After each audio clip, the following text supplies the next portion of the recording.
kick off. All right, we're live, we're on.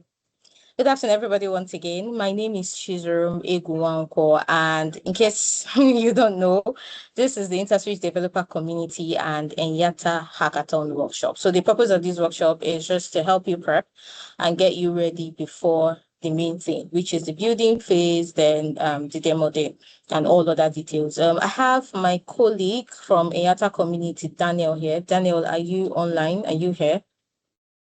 Do you want to say hi? Do you want to introduce yourself before we just kick off? Daniel?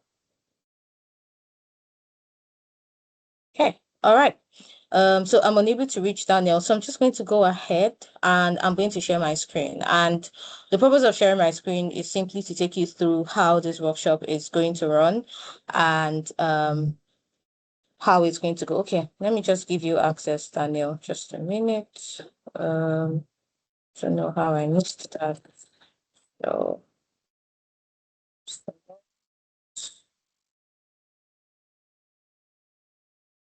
Okay, so Daniel, you can unmute now. I think you have camera and mic access right now.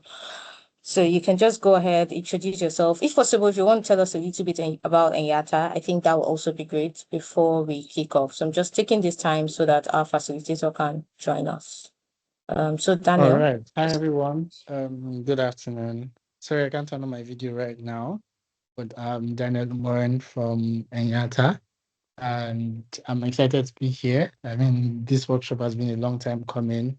We've even had to extend it majorly because we extended registrations, right? So it needs to be about what Enyata does. Enyata is a software engineering company, basically what you would call a dev shop, where we build projects and products for enterprise companies. So one way or the other, you most likely have interacted with a project that Enyata has helped build at some point, right? And we also have something called Enyata Community, which is like a CSR thing where we try to design programs and events and strategies to give back to the ecosystem. So this is our little way of giving back to the ecosystem. So I'm excited to hear from engineers who is walking us through the workshop session, and I'm excited to see what you guys are going to build in the demo day itself and in the buildathon itself, and looking forward to the demo day. So yeah, that's all from me. Over to you, Chizurum. All right. Thank you, Daniel. Okay, so I'm just quickly going to share my screen, run us through some important things that we need to note before we start this. Daniel, please let me know when you can see my screen, please. So I think you're the only one that can Yeah, I can see your unmute. screen. All right. All right. So once again, this hackathon is hosted by Interswitch Developer Community and Enyata Community. That's the first thing. Then I have some reminders for us and for everybody. So the first thing is that the website has all the information that you need. So if you want to remind yourself or refresh your knowledge about the timelines, if you want to understand the rules, the regulations, the industries that that you need to build in or has been stipulated for everybody who's been building, and every other detail, registration and all of that is on the website. So you can always refer back to it to find all the information that you need. So the only time you should ask us questions that you have are questions that probably have to do with integrating the APIs or other questions that are not on the website. But every other thing about registration, timeline, rules, regulations, industries, and all of that can be found on the website. Then the second thing to remember is that we're using Interswitch's APIs for building. And I see that there have been questions in that regard. People asking us about how to integrate this and that, people that have run into issues and need support. It's important to note that it's our API that you're using to build whatever that you're building. And I know that there have been people that have been asking about escrow services. I'll also state during this meeting that Interswitch does not offer escrow services yet. So we do not have APIs that will, I don't know, you can integrate, if I'm to use that word, for whatever you're doing that has to do with escrow. So that might mean that you might have to tweak your idea a little bit to suit the APIs that we have. Then the third thing is about your projects and your groups. In the past 2 weeks, we've had, to deal a lot with people either asking if they can change their team members or if they can change their projects or if they can even join a new team and all of that. And we made room and provision for that. But registration ends tomorrow. And at this point, it's important to note that changing your group name, your idea, or other details that has to do with your group will no longer be allowed from here on. So what you've submitted is what we would judge and what we'll use to either take you to the next stage or not. So please note that. Then the fourth thing to note is that we know that you use some of our tools. You use our tools, definitely our APIs, our developer tools, our documentation, and all of that. Should you have feedback or recommendations, we've also created a sheet for you to log that. Also created that sheet so you can log some of the issues or some of the bugs that you come across probably. And the essence is so that we can keep track. We can fix it as the hackathon is going, and we will let you know. You can definitely see it's a public sheet. Everybody has access to it, and what has been fixed or not. So it's also important, very, very, very important to us that you document your feedback and your experience during the hackathon. So it's via a Google Sheet, not to worry. I'll share all the relevant links in the chat before the first session starts. Then the fifth thing to know is Daniel has already shared that Enyata is, I think he said, a dev shop. So in a nutshell, they build projects, they build apps, they build whatever it is for clients. And it's important that you join their talent board. It's also something that will help you move from the pipeline of probably looking for your next role or your next job to actually joining a verified pool of employers that employ from Enyata. So it usually pops up when you're about to register, but if you missed that or you probably registered when the talent board was down, I'm also going to share a link so that you can join the talent board and then you can join Enyata's verified pool and probably be hired from there. So in a nutshell, again, the website has all the information that you need. Please refer to it at all times. The second thing to note is that you are expected to use Interswitch's APIs in your solution. Then the third thing is that changing of group name, your project scope, and all of that has closed. There's no more room for that. From here on, we're just facing the building phase from Monday. Then the fourth is please document your issues, your feedback, bugs that you experienced during the hackathon via the Google Sheets that will be provided in the chat. And the fifth is if you are interested in changing jobs or working with Enyata or working with clients on a project, depending, please join Enyata Talent Board. I'll also put the link in the chat. Then a little housekeeping about the agenda that we have today. So the first demo we're doing is accept payments, and Chigozie Ebingonye, who is a senior software engineer at Interswitch, will be taking that session for 30 minutes. When Chigozie is done, we're going to have questions for his session for just 10 minutes. So it will be great for you to either put your questions in the chat if you prefer that. There's also a Q&A attached to this meeting link. If you prefer to ask anonymously, you can also use that to ask anonymously. If you prefer or if your preference is to ask directly, you can use the raise hand feature. We'll give you mic access and then you can unmute and ask your questions. Whichever medium works for you, either by using the raise hand features or typing your questions in the chat or using the Q&A box if you prefer to ask anonymously. All of that has been provided, and we have 10 minutes after Chigo's session to ask him that question. Then the third thing we're going to do is we're now going to have the demo for the API marketplace. So I know that some people already have questions. Some people are already trying it out, seeing how it works and tinkering with it. So you have some time to ask Ebrufiho Obigba, who is also a senior software engineer at Interswitch, questions you have regarding using APIs for the marketplace for your project. And then once he's done also, just like Chigo's, we're going to have 10 minutes to answer questions, and it's the same format. Either you use the raise hand feature or you type in the chat or you use the Q&A box if you prefer to do that anonymously.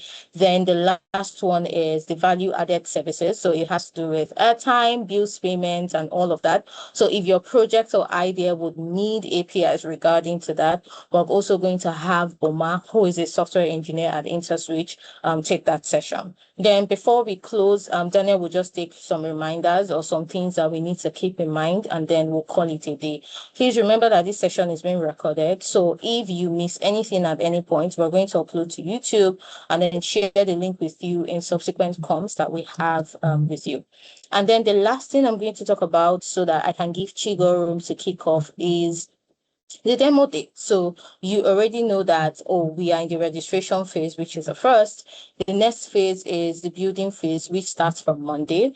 And then once the building phase closes, we're going to have a collation of everything that you've submitted. The judges will review, and then we'll let you know if your team makes it to the top 10 for the demo day. So this is your cue to give it your very best and to make sure that you and your team, of course, get to the finish line. So when it comes to the demo day, it's just a reminder about the criteria. So it can also help you ahead of the building phase, the criteria that we're looking at. The first is the problem that you're solving. It has to be relevant, it has to be useful, and it has to be a pinpoint that Africans or Nigerians experience. Then the second is technical execution, right? Does what you built, does it work? And did you use Interswitch API for integration? Then the third is user experience. It's also something that is very dear to us. We want to know if your solution is user-friendly, easy to use, intuitive, and all of that. And then the fourth is, excuse me, your idea has to be innovative, right? Does it change how things are done and all of that? Then the fifth is completeness. We do not want shoddy job. We want to be sure that your solution is demo day ready, and we'll take it off from there. So I'm going to stop sharing and I'm going to hand it over to Chigo at this point to take over. All right, Chigo, are you ready?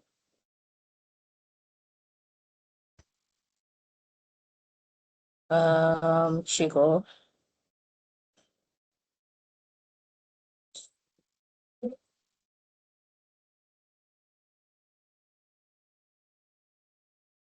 Okay. Chigo, your mic is, yeah. So Chigo, you can start now. I'm just going to turn on my camera and my mic and you can start. I'm also going to give you video access. So if you want to turn on your video, you can also do that. So you're up next and you have 30 minutes from now. Thank you.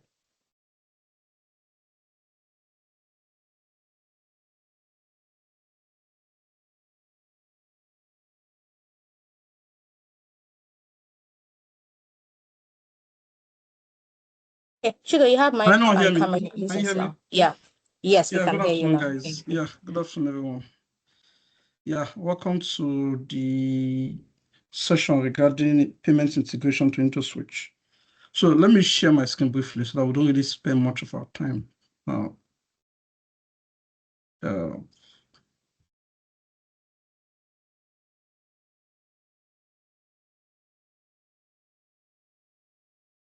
Chizurum, can you give me access? I want to be able to share my screen.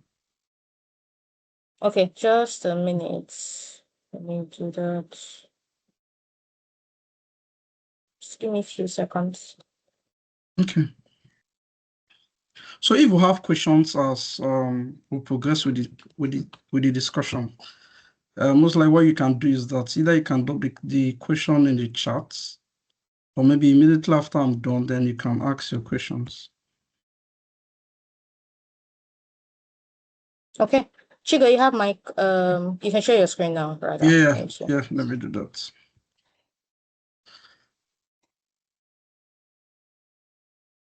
So first things first, I want to take us to our Interswitch docs.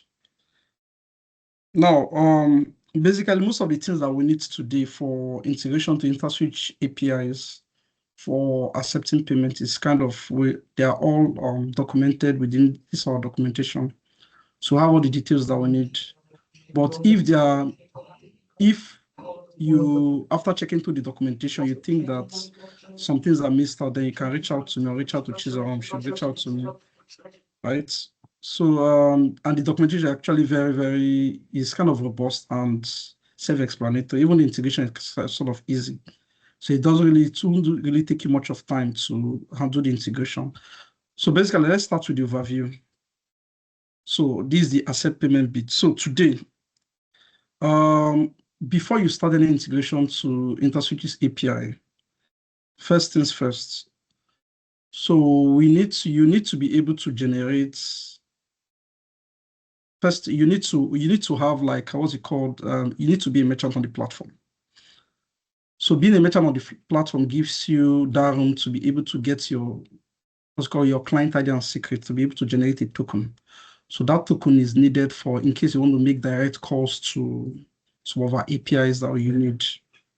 I know my colleague will take you on that. So, but basically, you need to be able to integrate, you need to have access to set up be set up on the platform. We'll call it quick teller business.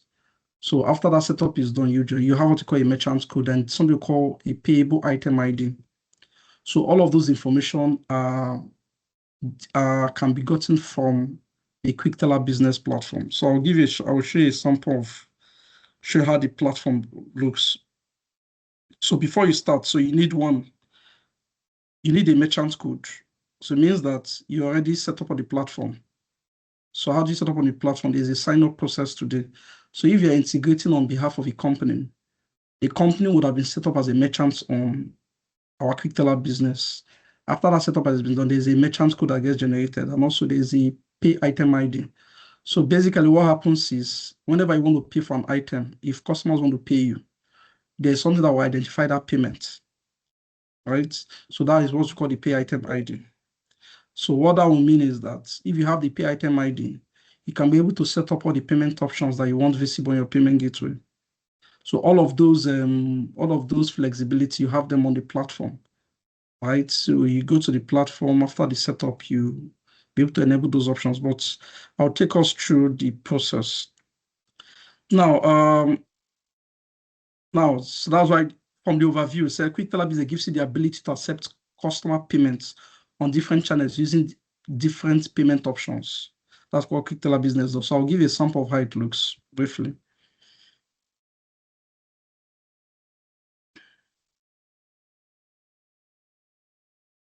Just a second.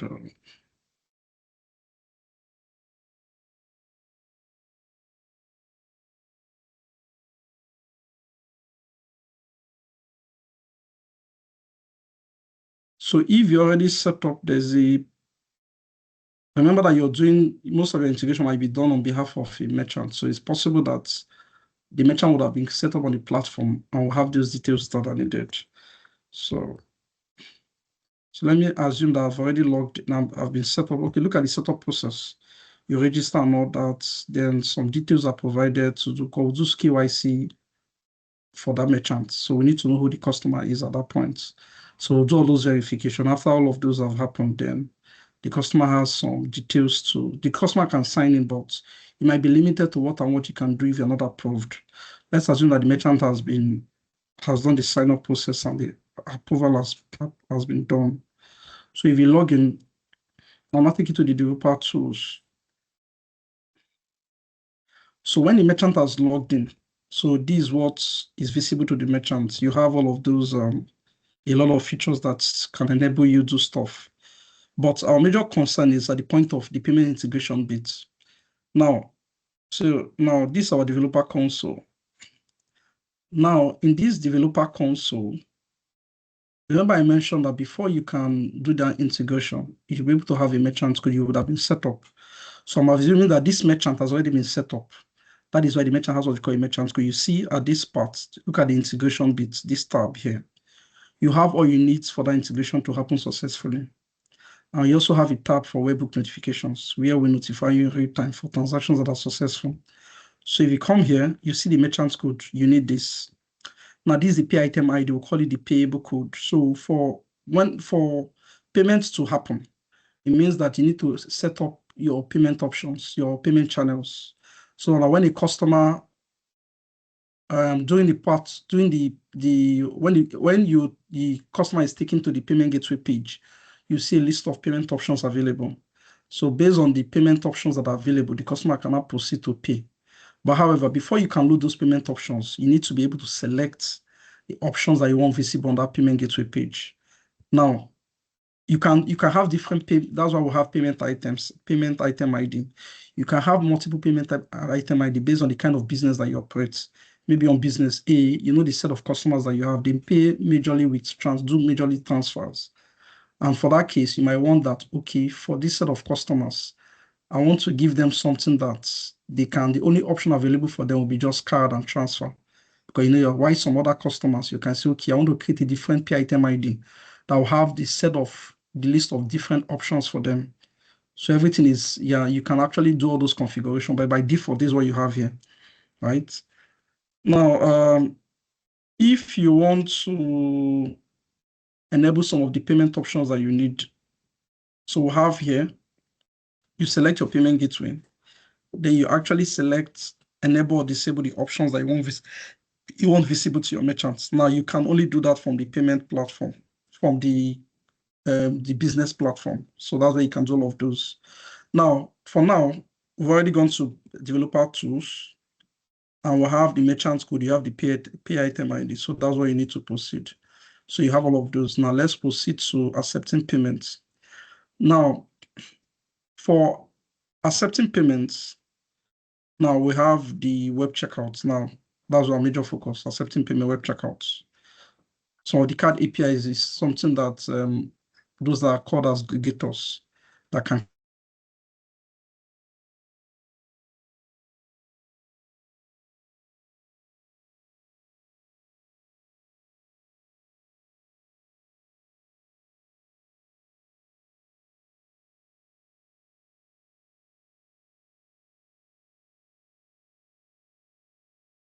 call directly.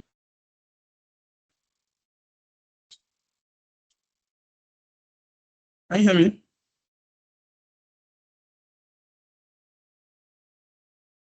Hello? Can anyone hear me? Yes, we can, Chigo. Okay, so now we're going to the web checkouts. Now, for the web checkouts, we have just a simple, we have two types. We have inline and we have the pop-up, right? Now, for inline, I will show you the difference. So now this is the web checkout page. So basically what you need is it doesn't really do too much, because just a sample piece of JavaScript code that you need to plug on the website. So when you plug that, add those details. This is what we have merchant code. You know, I mentioned that you need a merchant code. Look at the sample here. We need a merchant code. I also mentioned I need a P item ID. Someone said he cannot hear me. Can anyone hear me? Yes, we can, Chigo. Okay, perfect. Thanks. Okay, let's proceed. You know, I mentioned when I started, I mentioned that you need the merchant code. You can see. Okay, you cannot hear me. Okay, perfect. Thanks. So you can see the merchant code. I mentioned that before I started that the merchant has to be onboarded on QuickTeller Business to have those details. I also need to have a P item ID. The P item ID is a way to link you to your gateway, where you see the payment options that are available, right? And even after those stuffs are set up, you need to use the information on your payments integration. So basically, our SDK just you need just the sample HTML scripts for that integration. You have the P item ID. You will have gotten it from the developer console here. This guy. The merchant code here. Yeah, I mentioned the other integrations. Now, transaction reference, you can generate your transaction reference before you send it out. Is unique. Then the redirect URL. So after the payment has been completed, where does it redirect it to? You include it here. The amount that you're paying for is in minus, so you need to include it. The currency, the numeric form, right? 566. The non-complete, the payment callback, then the mode test, because we're still on test mode. Then you do this guy. Now, when you do that, okay, let me briefly explain. When you do that, it redirects you to a page where you see the checkout page, where you see the payment options. Now we can see that this guy is about to pay 100 Naira. You see the different payment options available for that particular P item ID. So you have the card, you have QuickTeller. You're not seeing the screen. Can anyone see the screen? Chizurum, can you see my screen? Yes, please. Someone said you cannot see my screen. Now, can anyone else see my screen? Or is someone else see my screen again? I can see also. Okay, perfect. Now, these options that you can see here is because those, okay, good. These options that you can see here is because we enable these options from the payment gateway, from our QuickTeller business platform. Remember, I mentioned that those options would have been enabled from our settings. You say, okay, this is what I want, and I want all these options. I said in Kobo. Yeah, this amount is in Kobo, not Naira. This is in Kobo. So yeah.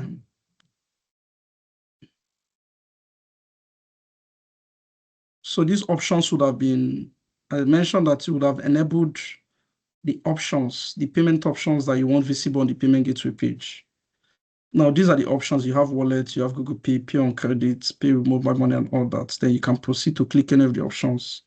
Then that's how you proceed to pay. Now, let us take a sample of what happens. Now, integration has been done so far. Now, we have inline. Inline routes takes you to a redirect page, right? You see more or less like see it Interswitch. But what pop-up does is it keeps you on that page. So a lot of people may not want to see that redirect URL from Interswitch. They just want to leave that user on that page. That's where pop-up comes in. So we'll have pop-up and redirect. We explain all of those below. So now this is the full description of what the payment gateway of all the different fields that will be needed for the integration. Pay item ID, the payable code.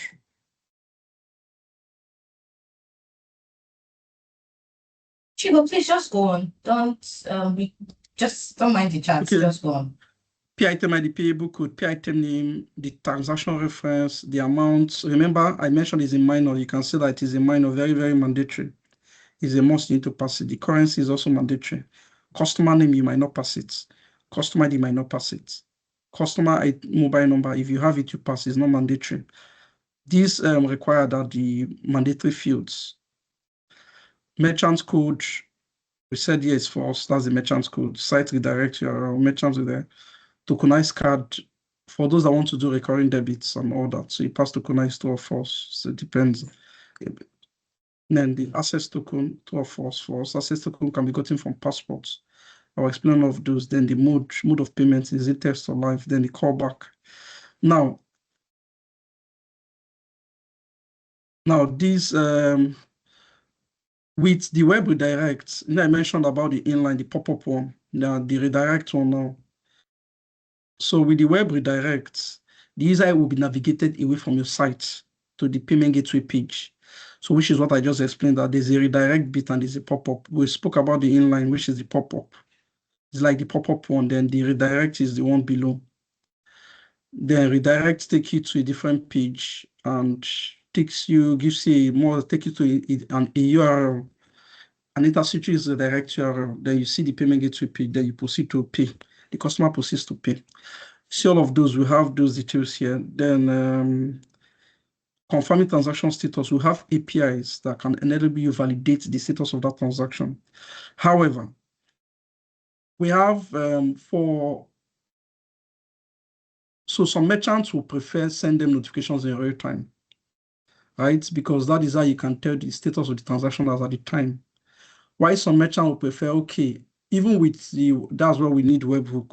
So you can also, for webhook, there's a place where we configure webhook. So you can say that I want to be receiving immediately transaction is completed. Interswitch should notify me in real time. So this is where you configure your webhook URL. Yeah, below here, this guy, this webhook. This is where you configure your webhook URL. You create, update, and you do this guy, you set up your webhook. So you put your URL here. You cannot define the events. Is it upon transactions, upon invoices, payment link, subscription, payouts? Then you can run your test just to confirm that your webhook works fine. So if I do a test now, you check just to be sure that your webhook is good. So you can see test notification sent successfully. That's for webhook.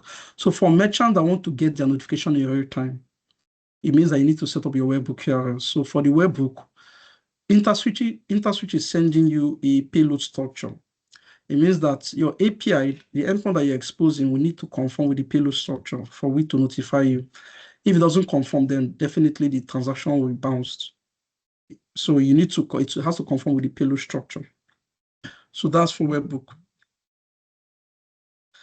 Yeah, webhooks are supported in test mode. You can test it out. We had some challenge with that was last week, but we sorted it out. Later you can test it.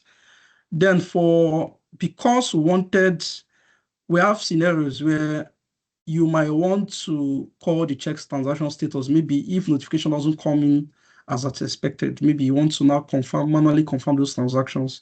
That is why we've provisioned the check transaction status endpoints or the requery endpoint. This is what this guy. Now, for you to call the requery endpoint means that you should be able to call, you cannot call the endpoint without passing some sort of identification, call it a token. Means that for you to call this guy, this endpoint means to pass a token. So the question is, how do you generate a token?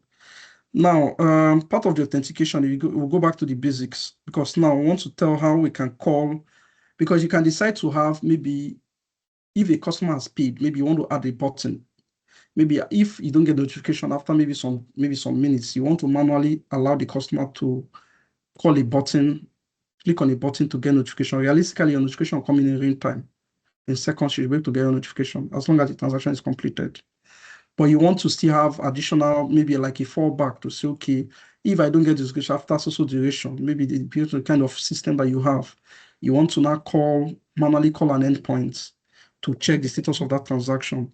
So this gives you that fallback. So what you need is to call that endpoint, and that endpoint queries our system. We'll now check the final status of that transaction. Then you see, then you decide now to proceed to close that page, and the customer proceed with the next screen to do whatever he needs to do, right? So that's why we need this down. But before you can call this, it means you need to generate a token. Question is, how do you now generate a token? Now, we'll go back on this, our documentation. You need to go back to the authentication page. So here we have what we call passport URLs, passport URL to call to generate a token. Now, how do we do that? Now, you can see this guy here. This is for tests. You see this URL here, qa.interswitchng.com/passport/OAuth/token. Grants type client credential. This is actually what you need to generate passports token. But before you can call this guy, you need to be able to, we already have a sample JavaScript code that you can use, Java code that you can use to initiate that call. But what you need is you need to go back to your developer console. So we normally generate, because is an app-to-app call. So it is an app calling another app, basically. So we'll normally generate what we call an API client for you, client ID and client secrets. Now, how do you get the details of the client ID and client secrets? You come under integrations. Now, under integration, you see the API/SDK integration. You see this client ID and you see this client secrets. This is what you need to be able to generate a token. So it means that I'll need this passport URL here. You see this passport URL, I need it. Then you pass in the authorization grant type as client credentials. Then passing on the key from Postman, you pass in the authorization basic. So what you need is, let me open a sample. Yeah, so you can call passports from here. Let me open the sample. Yeah, passports. This one is a lot. Okay. Yeah, basic passports. Yeah, okay. So this guy. So I have a Postman collection for this. So basically, this is just a sample. I'm using client credentials, for instance. Yeah. So authorization, passing my username, basic auth, passing your client ID and client secrets. So if I call this guy now, the passport URL generates a token for me. So that token is what you need to call the query or check transaction status endpoints. This token is what you need.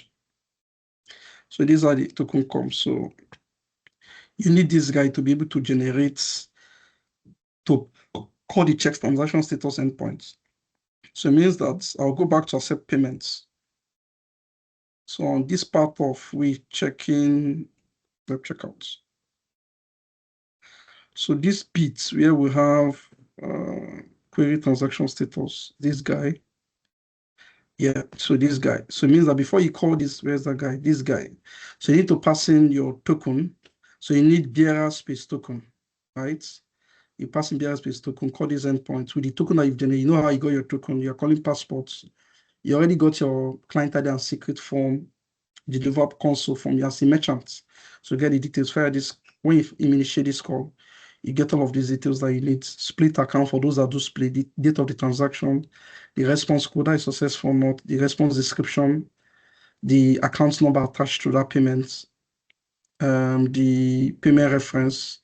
So the payment reference here, so the payment reference that was generated for it, merchant reference. Some merchants prefer they want to send their own reference, right? We generate a reference, but they also want to generate their own reference to tie to the transaction. So it's also give you that flexibility to pass your own reference. That's what we call the merchant reference. Then we have payment reference, the one that we generate in-house. So we also have a reference that we generate, right? Then we'll pass. So all those details will have that here, right? Then we'll have also a description of what the response code means. Now, let me take us to a sample, maybe a sample HTML script that was done. So I have a sample HTML script to play around with. So this is for inline and for redirect. So for inline, I'll share you see how the sample looks. Am I too fast? Yeah. I think we're good. Who wants to say something? Am I too fast? Anything in between? Yeah, before I give you a think we're sample. good. Yeah, good. Somebody's hand is up. Okay, so it's fine. Okay, so this is sample HTML scripts, and I'll show you the part of the integration. This is the JavaScript integration that I did. Yeah, I did based off what we have at the moment. So if you come here, if I open this guy for inline, so also have test cards in case you want to pay. Let me see. So here's those test cards.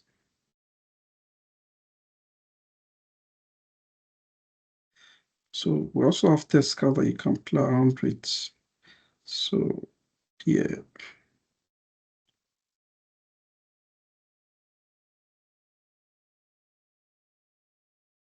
Okay, so if you go here, test cards, you click here. So you have some test cards that you can play with for different scenarios.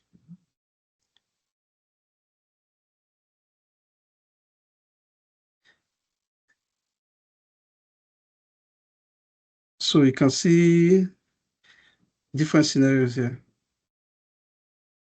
right? So different test cards I can use, right? So now, so what we have now at the moment, what we can do is we'll open the inline. So basically at this point, you want to pick the client information. The customer that wants to pay needs to enter some details. First name, last name. Yeah, first name, last name, and all. So let me assume the customer is below those. Yeah, student park, email. Enter your email and all that. Enter some details, blah, blah, blah. Yeah.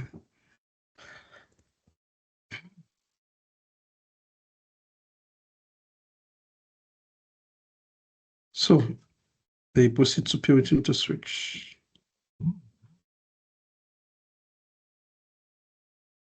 Going to pay with Interswitch. So it takes you to the page.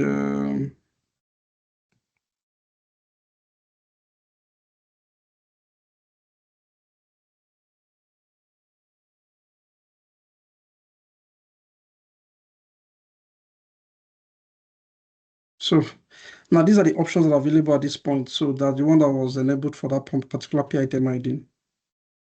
You have pay with cards, pay with transfer, pay with quick teller, right? So I can decide to do a pay with card. And you select the card details here. We already have test card that you can use.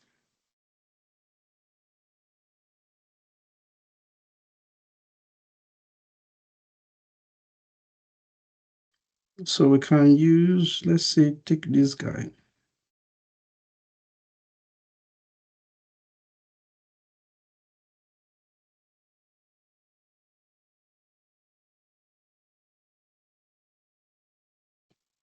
Zero 0626. 0626. We can enter a CVV 111. Let's see 111.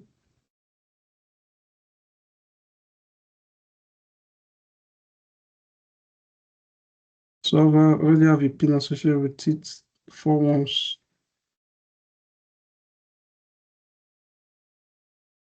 Authorize.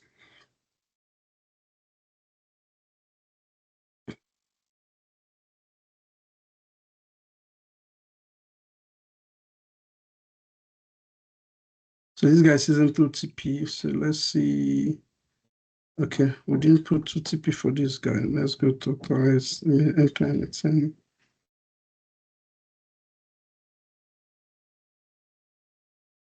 Okay, so this guy is not supposed to provide OTP because we didn't enable OTP for this guy. So let me try with another card.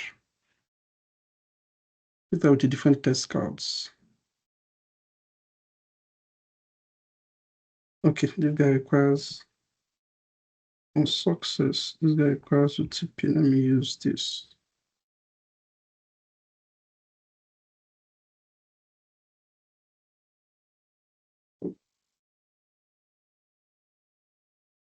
Zero 139.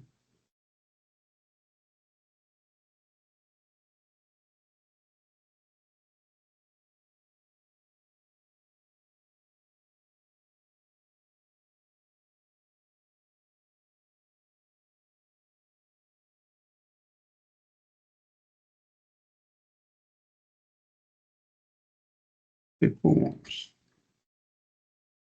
4 ones.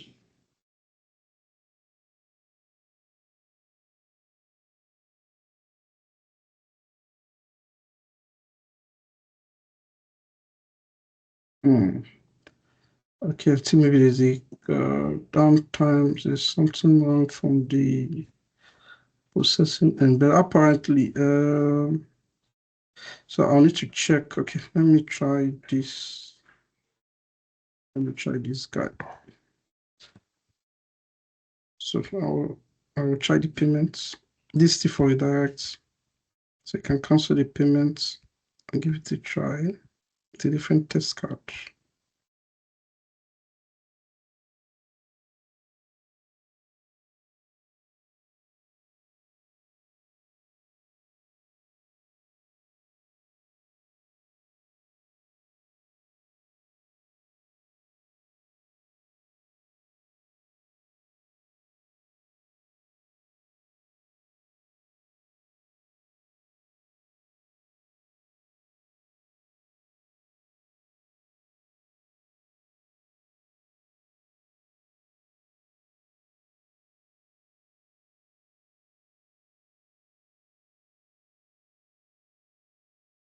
So I'm using up to 30 minutes.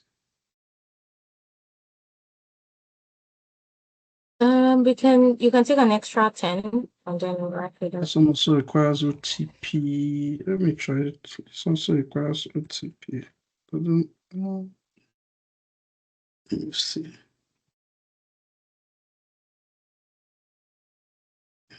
So it shouldn't require OTP. Okay, but okay. So what I would do is so what would have happened is I think I'll check this guy out. So it shouldn't require OTP be from a test environment, but I'll need to confirm. Then I'll provide feedback. So apparently, but that would have given us a success response for that particular integration, for that particular card. Let me see how redirect works. So for redirect to have this, so I'm making payments. This is also this. So I showed you guys inline, so I want to show for redirect. So let me try with pay with quick teller. I'm okay. Okay, if I do it, yeah, you can also pay with quick teller option, but you need to log in. This for tests. I mean, you will need this for tests. So you have to pay with USSD. So there's a call that needs to happen for but you can't simulate this on test environment, but you can select any of the payments, any of the banks, then you can.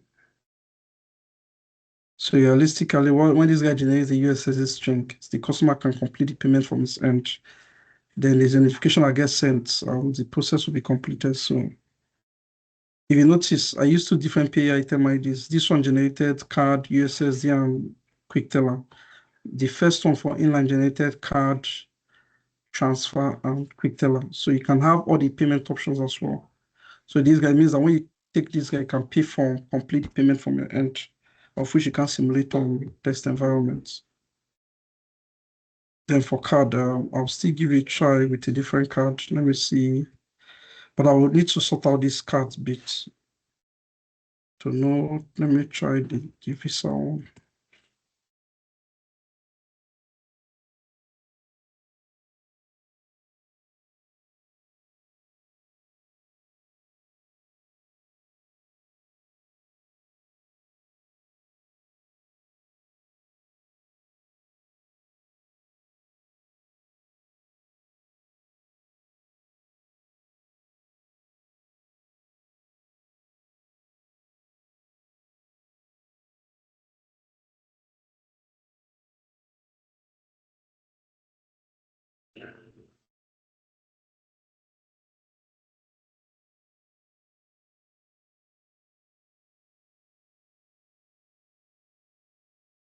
So actually, I'll need to sort out this card bit. So there's an issue with some of the cards, with the test cards. So I'll need to sort it out and reach out to inform Chizurum so I can reach out to the community.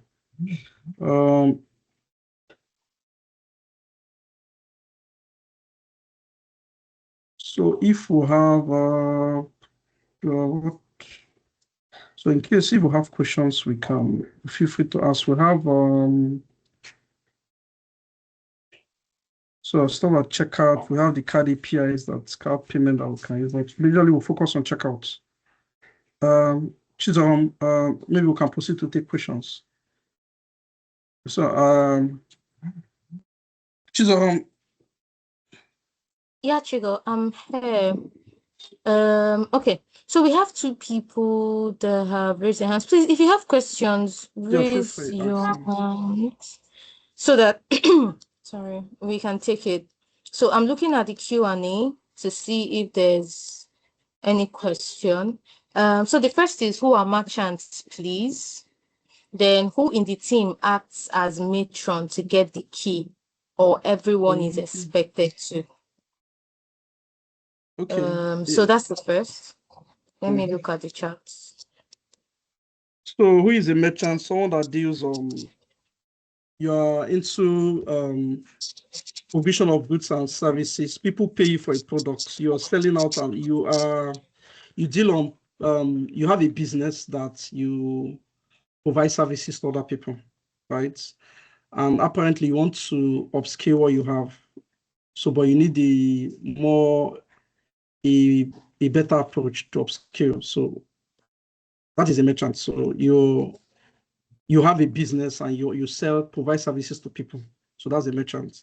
Now, those sort of merchant, let's say, for instance, we have Konga, these are merchants, right? Because they provide services. You have something that you do, a business that people rely on you to provide services. You're a merchant. But however, for you to be able to improve on what you're serving to others, then you want to be collecting your payments in real time, rather than relying on people to sending account numbers for people to pay you. And you want to have visibility to how the transactions are happening and the reporting as well. So you're a merchant. So quick teller business, you can get onboarded, then you have the details that you need. But who will do the integration? In most cases, that's why they outsource that work to a developer that knows how to integrate to a third party. In this case, Interswitch.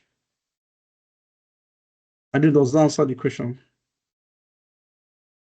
Yeah, it's a Q&A, so I think that works. I'm going to take one person, right? So I'm going to unmute just two people. There are lots of people with their hands raised, 7, and then some questions in the chat, Chigo. So we can take two people from here, then 2 from the chat, then the rest will So address it's up in to the 30 community. minutes. So It's Stanley, up to 30 minutes.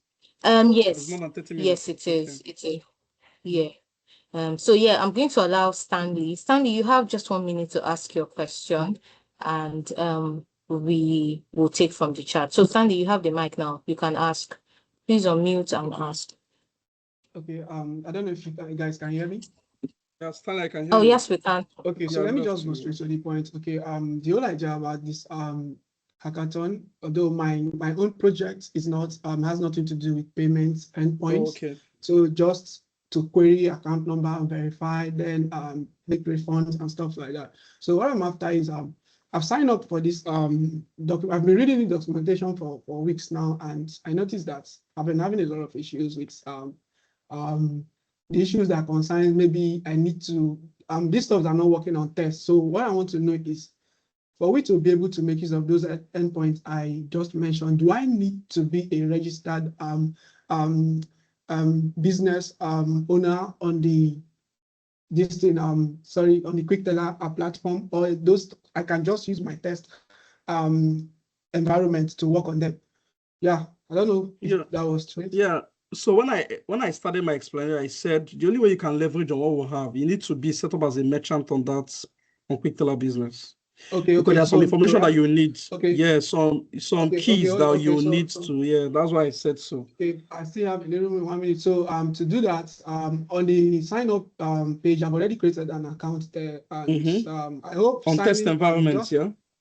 Yeah, so I hope submitting my NIN and some couple of stuff alone should be able to allow me to make my account to make use of those API, or I need to do proper documentation. I think that's the last one I have there to them. If it's for tests, you don't really need all of those actually. So it's something like if you say they've set you up, can you log in after the creation? Were you able to log in? Yeah, I logged in, but I'm yet to submit my NIN and a couple of other stuffs. Because I was thinking my test account, using test should be able to, since it's a hackathon. Yeah. Oh, okay. Okay, so since you say you were able to log in, right, but it still shows that, but it still shows you're in test mode. You're saying that you can't really. Did you check developer? Did you check developer console? Did you check that developer console tools? was the first place. Yeah, I checked developer Did you see tools. some details? Yeah, I made use of the query, like the account verification endpoint. I created my base 64, and I also got my token. I use it on Postman. I got a list of account numbers. So I added an account to get a verification.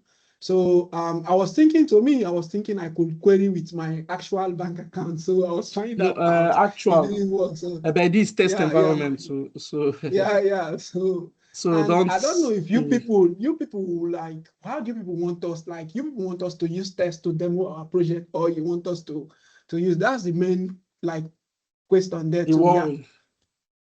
But yeah, so realistically you won't be demoing on production actually. So you should be testing, because if you want to demo on production, it has a series of phases. So you won't want to go that route. So this is because test. I saw somebody too was bothered about that too on the comment section. Okay, so thank you very much. I really appreciate it. We'll clear it out, we'll sort it out. Yeah. Even the cards that you struggled with to test, because even I tested them out, but I think something went wrong. So I'll sort all of those out and let Chizurum know. Please do. So please I can do. just, Please do. All right. Thank you. Yeah, no problem. Yeah, thanks. All right.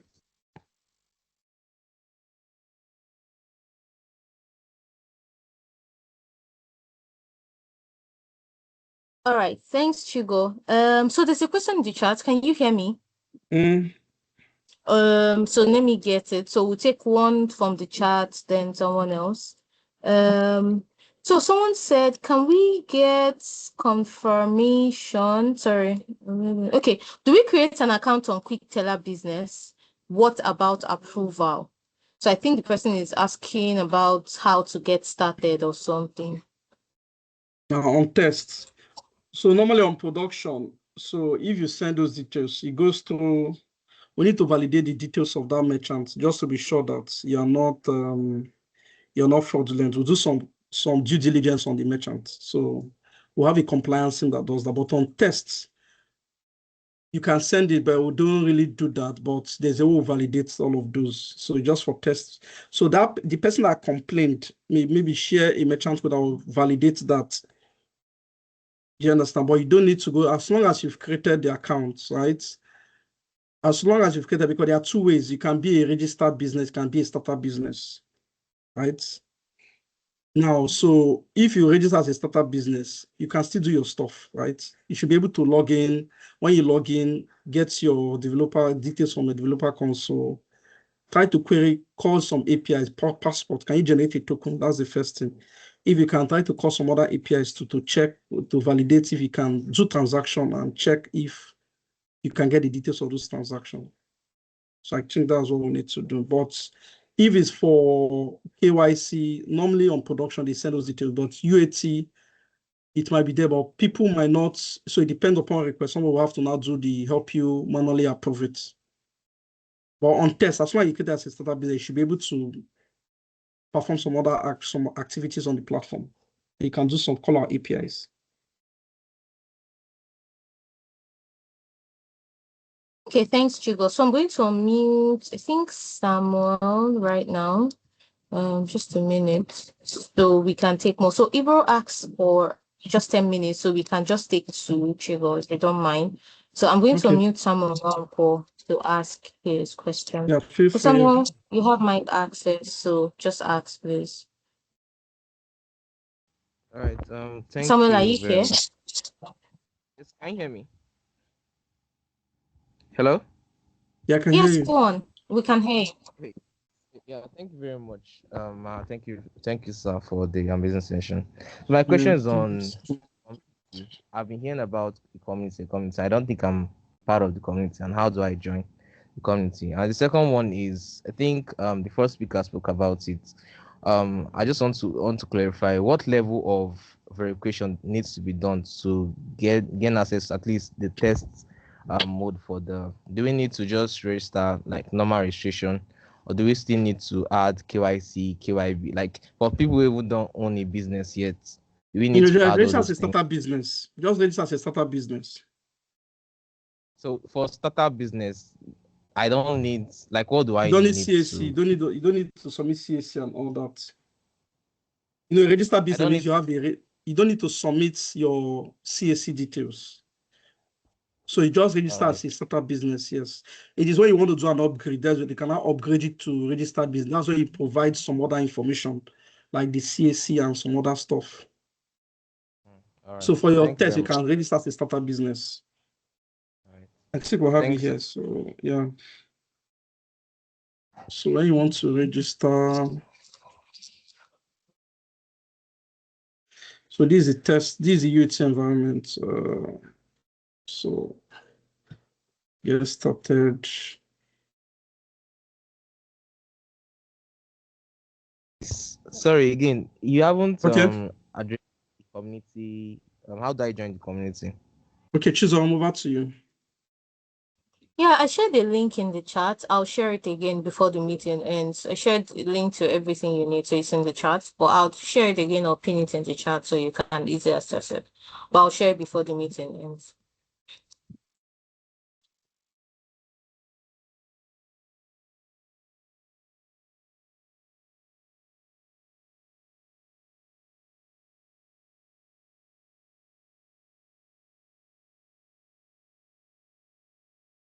Can you see my screen?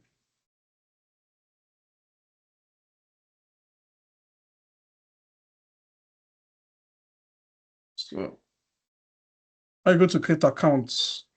It takes you to a different page where you can continue with the process.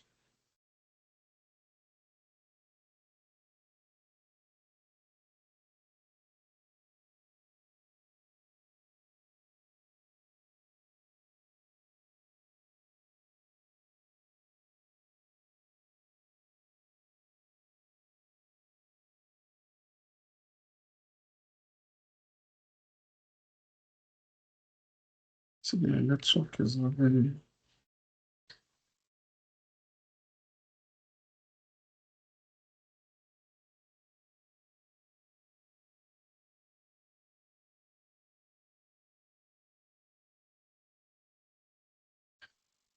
Actualizations.com. Still use a dummy account.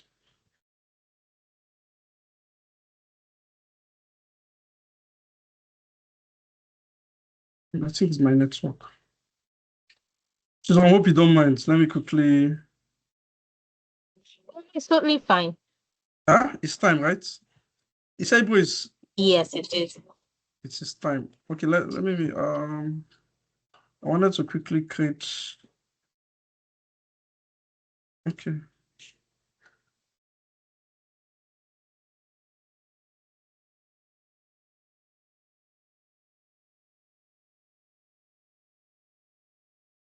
Lasers.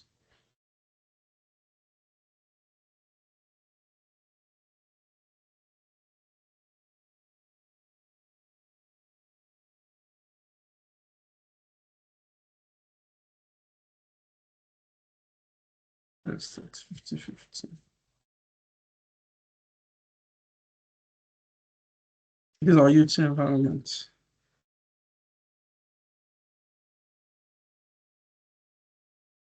Supposed to create. Okay, Chizurum.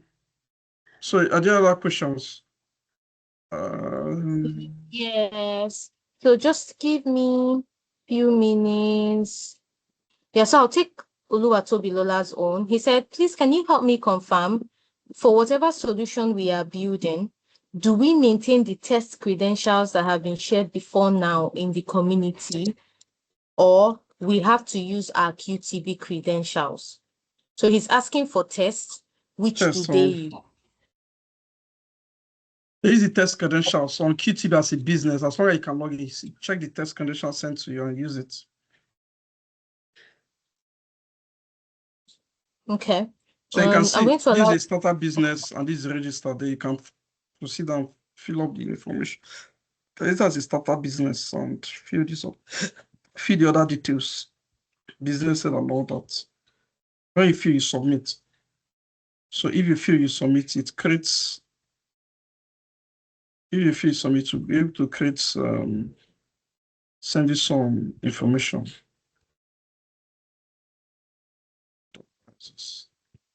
Which is another one. Let me not waste much time. I think we can. Someone else, if there are further questions, then we can proceed while I wrap up this one. Okay. One, Chigo, this is about developer tools. So someone is asking, my developer tools for this quick teller business is not displaying anything. I'm just seeing we encountered an error, please try again. And I need to link it to a project I'm working on. Not only that, but some other pages are not coming up. I don't know if maybe it was down or something, but he's saying that he can't, the DevTools Okay, page we is need not to coming. we need to check that. Okay. We'll sort it out and I'll let you know.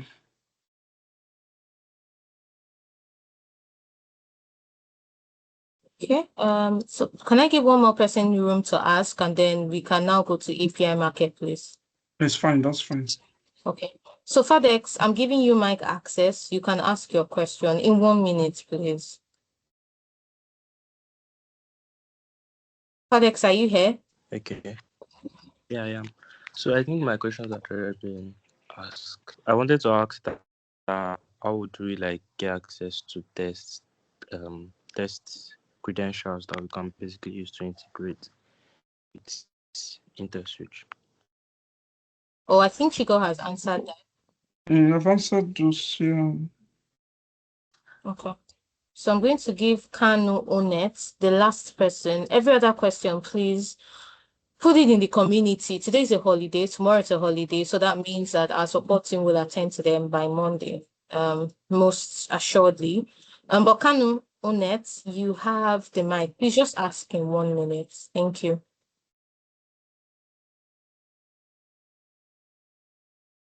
Kanu, are you here?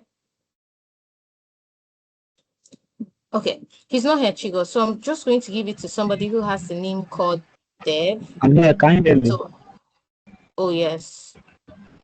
Okay. I have two questions.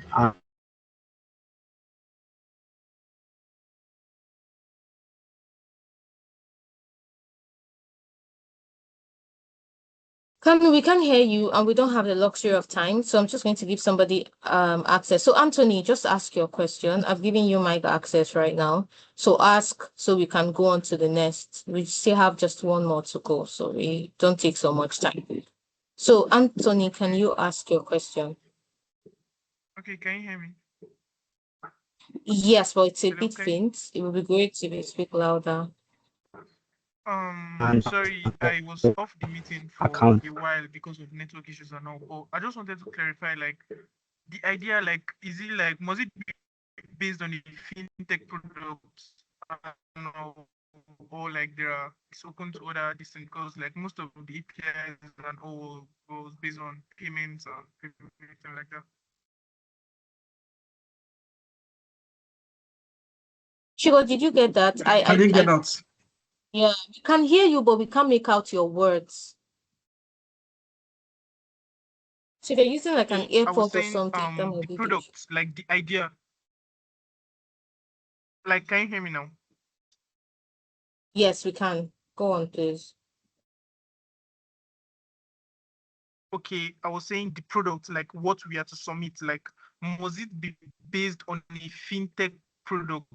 Like, must it be like fintech? Because like most of the APIs and everything I was seeing like was based on payments and all. Not like there's no payment inside, but like must it be a fintech structure and all? Like, is that your goal? Like, is that what it's mainly for? So Chigo, can I take that? I think No, take that. That's it's that's for you.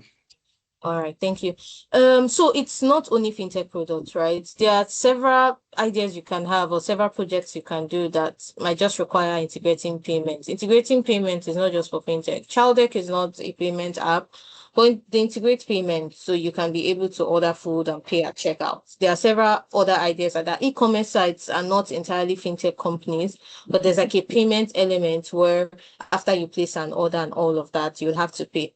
There are several ideas and several things. It must not be fintech. We also have an API marketplace, which is a nest where the APIs there are not payment related. Most of them have to do with identity verification and all of that. So it must not be fintech, right? You have to just come up with an idea, look at problems around you, solution that will cater to that problem, and then integrate any of the APIs that work. So this is not just for fintech. There's an API marketplace that has other APIs, and then there's also VAS, where you can do bills payments, airtime, data, and all of that stuff. So that's not the only thing for now. And I hope that helps anyway.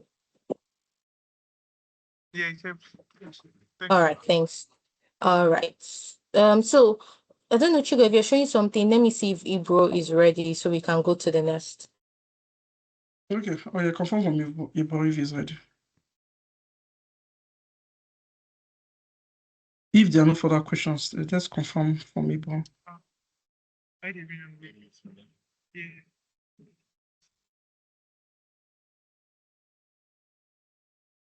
Okay.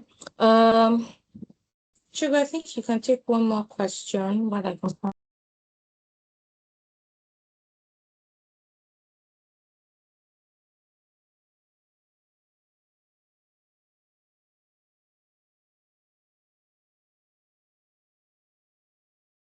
Okay, yeah. Here's the question.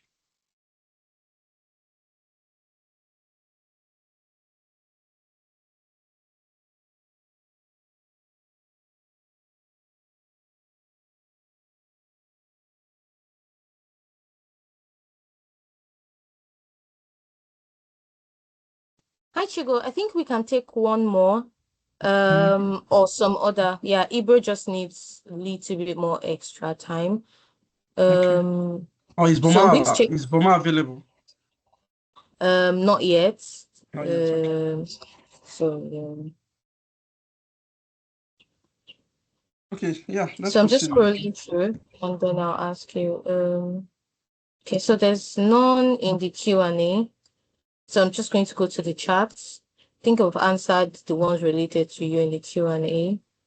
So I'm just going to go to the chats and answer this one. Just a minute.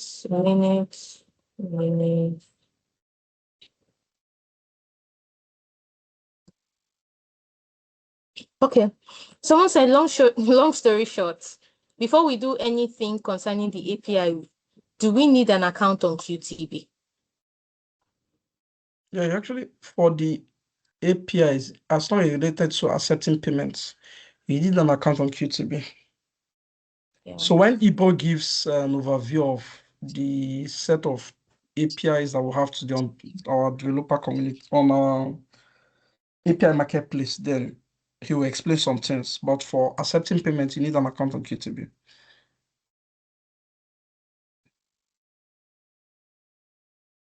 So because you need to set up you need to be able to tie the payment options on your pay item ID. So Okay, if thank customers you. need to see all of those, yeah. Okay, thanks, Chigo. I'm still checking one more. I mean, just a minute.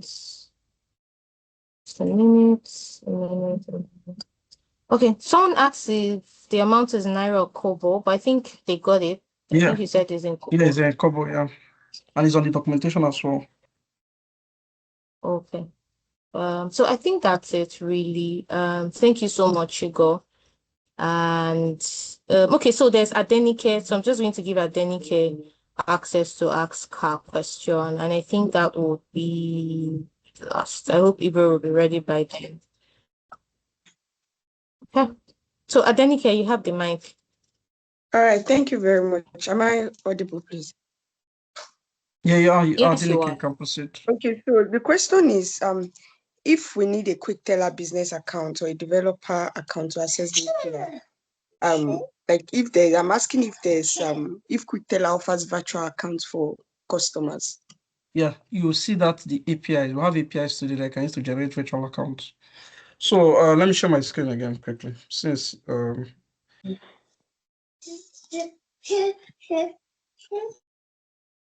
so if you go here, so maybe you can just search for virtual accounts. Virtual accounts.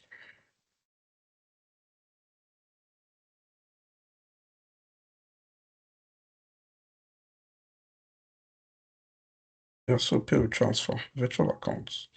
So you can go to this guy here. So for you to be able to do virtual account, you also need to have a quick teller business account. So you can see that for this virtual account, what you need the pay merchant code, the payable code on the currency. So you can see the details that you need to generate a virtual account, right? So you also need to be a merchant on quick teller business. And that will give you some details that you need, such as the merchant code, the payable code, which is the pay item ID, equivalent to the payable code. Then your client ID and secret that you need to generate an access token that will be required to call virtual accounts endpoints over API. So you need that. So if you're not a merchant on QTB, you might not be able to have these details to test with. But again, we have test credentials. This merchant code and payable, this merchant code that you see and payable code is something you can test with. Then maybe it's something you can test with to do your stuff. Right? You can use the same merchant code and payable code to run some tests. Yeah, so that's that. So you can All right, actually do that, yeah. Yeah, so it will work. Okay, thanks, Chigo. I think one last person would be Oluwa Toby Loba. I think I've not given him access to speak, so I'm just going to allow mine for Oluwa Toby Loba. That would be the last. I think and someone then also Ibro asked will about come. refund. Someone asked about refund. I don't know, maybe the person didn't proceed with it, but wait, just proceed. Yeah, let me answer to Biloba. Okay, just thank you so much. Am I Yeah. audible enough? You're audible enough, yeah, proceed. Thank you. So sorry, I'm taking us back. I just want to clarify. Though you sort of answered it now. So once I have my quick teller account, my merchant code, basically the credentials I see there, do I use it because since I'm a startup business and I believe my account is still being in test mode? Test Can mode, I yeah. use it again? Can I use it against the test API or I have to use it against the production? No, API? test API, not production. You know, you're not yet profiled on prod. And for you to be profiled on prod, there are some processes involved. right? okay. For someone that you might want to be a registered business or which need to submit some KYC details just for tests. And because of this hackathon that we have, that we're going to do. All right. So a follow-up is because I remember the resource that was shared where you explained making transfers, and I had to get an access token. And to get your access token, you need to For passports. yeah, exactly. So I tried that on Postman Doc with my merchant code and No, client ID and secret, not the merchant code. client ID and secret, sorry, rather. Client ID and secret, but it kept throwing errors. I just need to confirm. What errors was it throwing? It was just saying that I can't get the exact error now, but okay, maybe just help me take note on that so that we can look at those. Oh, what was that, Chigo? So I was trying to reach you, bro. You said you attempted to. You said you attempted to call the passport URL using the client ID and secrets that you got from QuickTeller Business, from the developer tools. When you attempted to fire that call, it was giving some sort of, I can't recall what the errors are at the moment. So Chizurum, so he said he couldn't call. He had some errors calling passports with the client ID and secrets he got from developer tools on QuickTeller Business platform. So we need to keep track this so that we can resolve all of those. So we know the exact issue that he's experiencing. Okay, thanks, Chigo. Please put it in. I shared the Google Sheet file or Google Sheet link rather. Please just drop a link so that we can track all of this and we can resolve it. So everything you're doing will be seamless. I already shared it. I think Tolu will share it again. Please just take a look at it, put everything you're experiencing on that sheet so that we can try and fix it between now and Sunday. So by Monday, once building kicks off, all of this would have been resolved. Thank you. Chigo, thank you so much for taking your time to do this for us. If there are any questions, I'll share with you right after the session. Thank you. Thanks. Thanks. All right. Okay, Ibro, I've given you access. I'm going to make you presenter right now. So everyone, in case you're not aware, we're doing the next phase or the next session or the next workshop is for the API marketplace. And my colleague Ebruphiho, who is a senior software engineer, will be handling that. So Ibro, making you a presenter so that you can share your screen right now. Yeah, you're a presenter now. Thank you. Okay, am I audible? Very audible. Thank you. Okay. That's fine. First of all, thank you for the opportunity. Honestly, I would have just wanted if Boma can go before me, if that's possible, fine, because there's something I'm just observing now that is happening on the sandbox environment, right, that will actually be called is interrupting calls from getting a success. And I think I will be able to handle that before Boma comes in. But if that is not happening, I can take them through the process. It's just somehow that will not be able to get a successful call, and I'm trying to work that out, that if possible just bypass the process and just get a successful call. So Chizurum, is this something that is fixable? I'm trying to check if Boma is here. Try to reach him. I can't. So you might have to go on. Because Chigo he's is not here here. yet. Okay, but Boma is not here. Okay. Yes. Can we do this? I demo one part, try to get Boma to come in. I go through because marketplace has it's a journey, right? So I go through the first part of the journey to the point where they need to make calls, and I make myself, I just withdraw maybe 10, 15 minutes. Then after Boma comes, finishes what he needs to do, then I will just show that the calls are actually going through on the marketplace. Chigo, please, I will need you to help me with one approver, okay? But Chizurum, is that fine? Yes, that's totally fine. So you can go on Okay, while I try Chigo, to. please just try and be with me. I will reach you for an approval. Okay, confirm you can see my screen.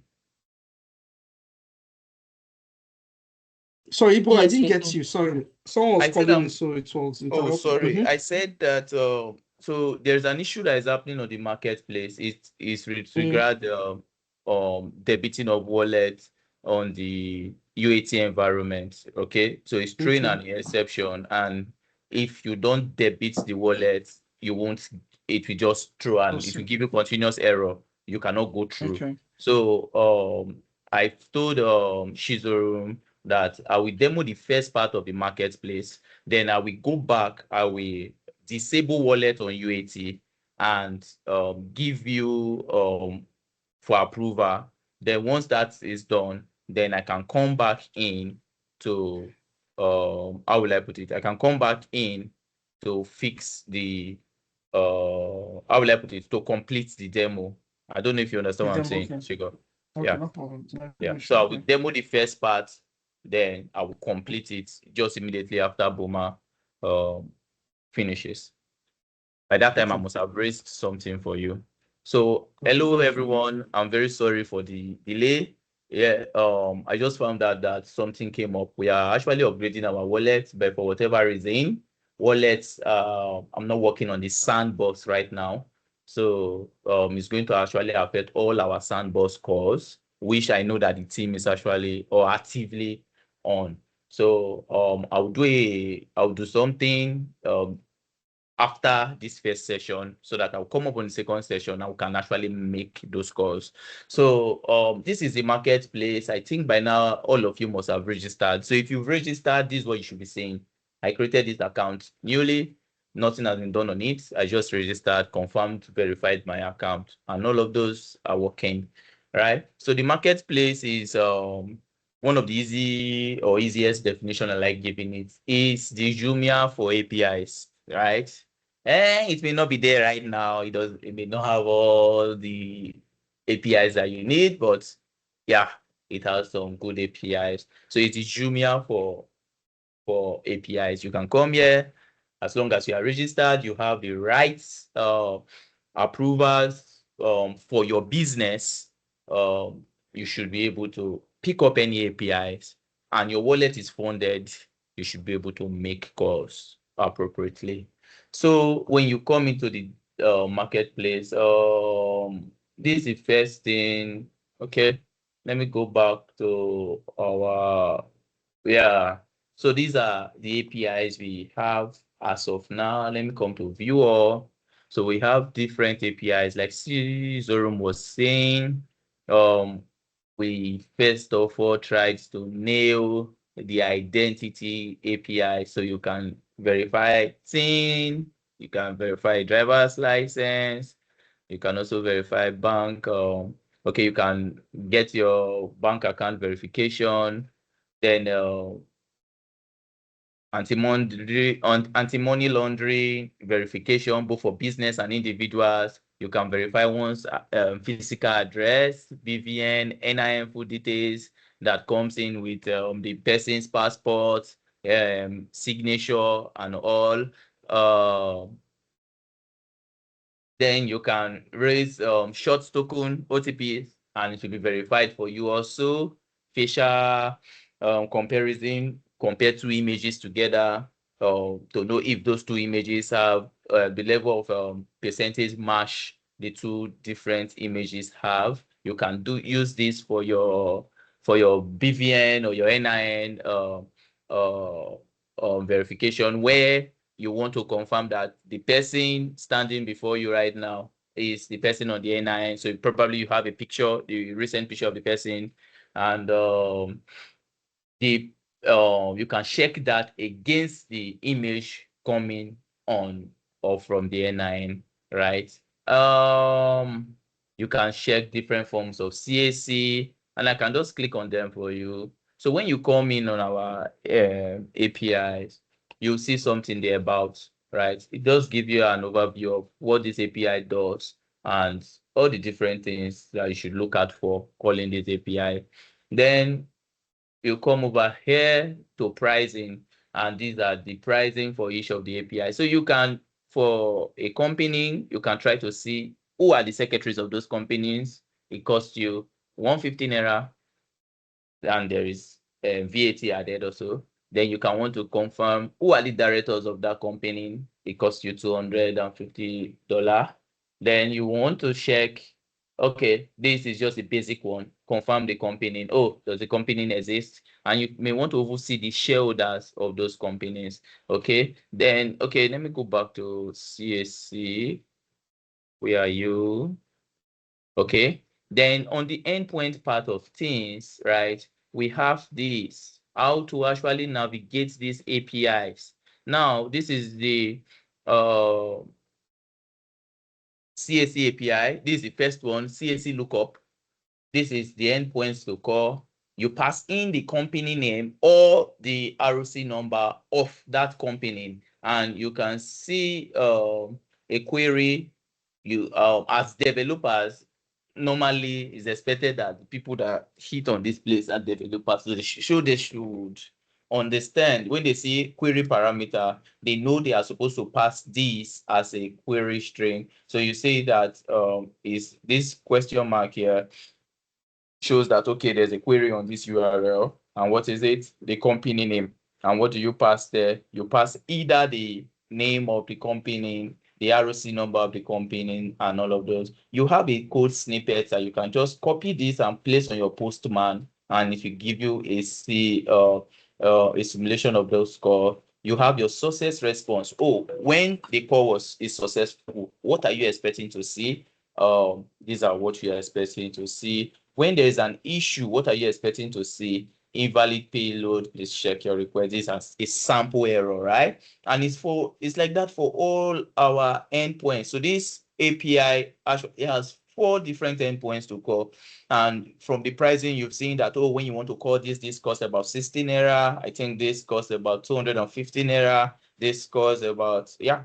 So, and it has description on each of them, right? So you should just take a little time to just read it out. You will be able to understand appropriately. And we try to make that for all our APIs, even our WhatsApp APIs. It tells you, oh, this is WhatsApp description. How do I make this call? This is how to authenticate. I will come back to that place later.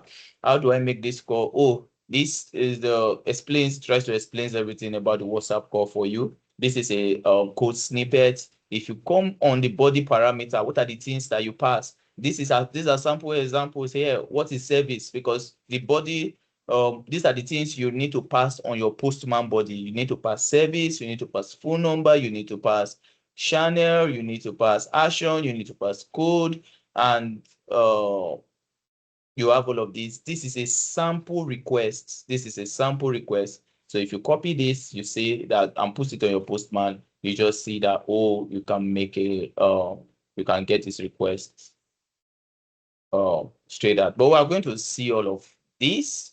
Okay. Then again, these are all the APIs we have as of now. Right. These are all the APIs we have as of now.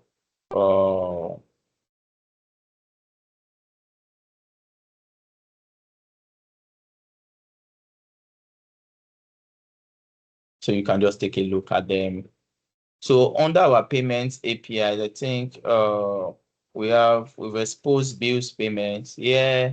So for this API, you can make bills payments, right? Let me see the endpoints. Okay. Yeah. So on this API, you can get all billers, get different types of billers.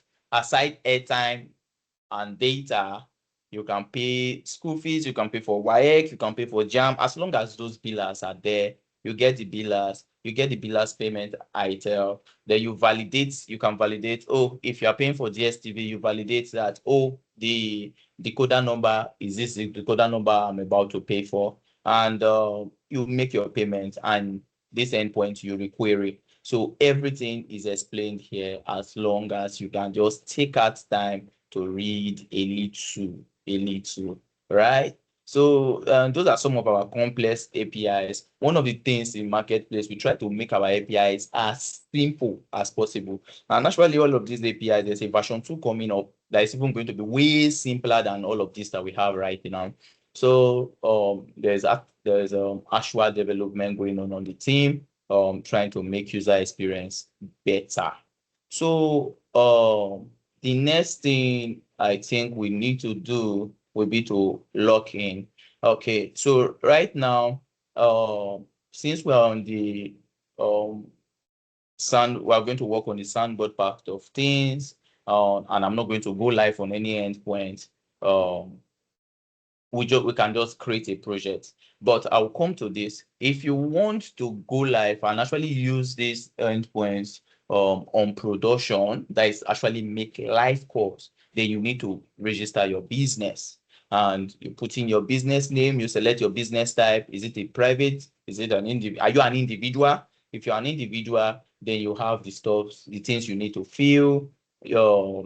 I'm putting a use case. Why should Marketplace grant you access to their APIs, right? Are you a sole proprietor? Is it a partnership business you have? Is it a private limited, public, non-governmental organization, religious association? You put all of those, and anyone you select, there are different forms, different documents you need to submit. And in less than 24 hours, actually, you will get approved and you'll be able to make live calls. But first of all, before we even get to that point, first you need to create a project. So we are all developers, right? We built this with the idea of different projects require different APIs, and the Marketplace aims and is working fast towards that, to be the one-stop solution for any APIs you will need in Nigeria and even outside the country, right? Be it payment APIs, APIs to move money, APIs about AI, WhatsApp. We are ready to cover all of those complexities for you, just so that you can make this course. And one thing you should know is that even on the Marketplace, you get good pricing, right? If you go to the bills payment API, you will see that we collect how much today? Is it about 14 naira or 16 naira, right? But you know that when you go to your other banking payment platform, just to pay for your DSTV, right? You pay your fees 100 naira and above. But here we give you a subsidized amount, even for your airtime and data. That is not out yet, but it will be rolled out, if I'm not mistaken, this week coming. You will get airtime and data on the platform. It's also going to be how will I put it? It's cheaper than your normal purchase for airtime and data. So the first thing you need to do is to create a project. What is this project about? Okay, let's say you are in a company, you definitely a software company, you can have different projects. So let's say we call this banking system, right? You put a little bit of description. It's optional, as you can see. For my banking application, right? And you go ahead to continue. So for you to create a project, you must add at least one API. So on my banking system, what APIs do I need? Okay, let's say I need NIN full details. I can get this. Let's say I need I need this special comparison. I need to verify their driver's license. And also my banking system, I will need to pay for bills. I will need to pay for bills. I will need to send OTP via WhatsApp to the customer and probably verify that, okay, we have even 2 driver's license here. Okay, let me come down with this one. Okay, verify driver's license like that. Okay, let's just say I need these 5 APIs. I can just add them. Okay, select, and I create my project.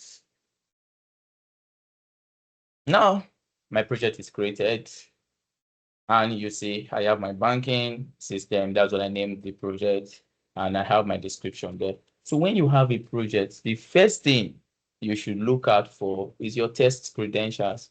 These credentials shows you or enable you to make access or make calls to these APIs, right? Or the APIs you've added here. Now, if you come to your test, your API keys, your test API keys, you are going to see your client ID, and you're also going to see your client secret generated for you. Okay. And you can also, if your client secret is compromised, you can also click to regenerate a new one. And a new one, you can see it's regenerated for you. And with this client ID and client secret, it only works for this project banking system. I can have another project. I can create another project. Let me call this okay, I have a banking system. Let's say I have a messaging.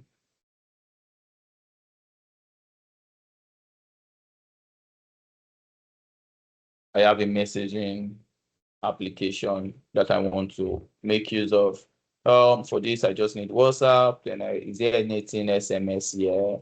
No, I just need WhatsApp. Okay, and I select this and I come in here. Now you can see I have 2 different projects. Even if I have WhatsApp here, which I say I have WhatsApp here, right? This is one project, right? It has its own client ID and client secret. If I come to my other project, you will see I have my own, this project has its own client ID and client secret, right? So you can actually notify or know where calls are actually happening from, where calls are happening from. I want to say something. Okay. So the next thing after having your client ID and client secret is to authenticate and get a token that you can now use in making these calls. And if you use your client ID and your client secret to call an API that is not added on this project, you will not be able to. So you can see so many APIs here. Where are you? Right? You can see so many APIs here. As long as it's not added to your project, as long as that API is not added to your project, this client ID and client secret will not work for it. It won't. Now, this moves us to making actual API calls, right? So now, let's close this. Now, to make your API calls, number one, let's come over to, okay, let me leave this here.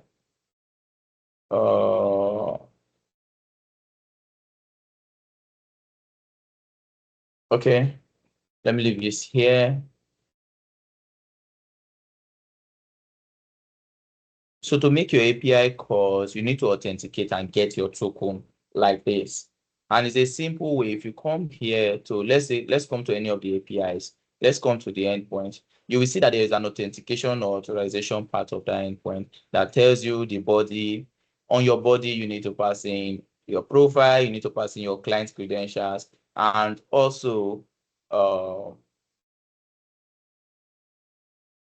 there is a token here or how will I put it?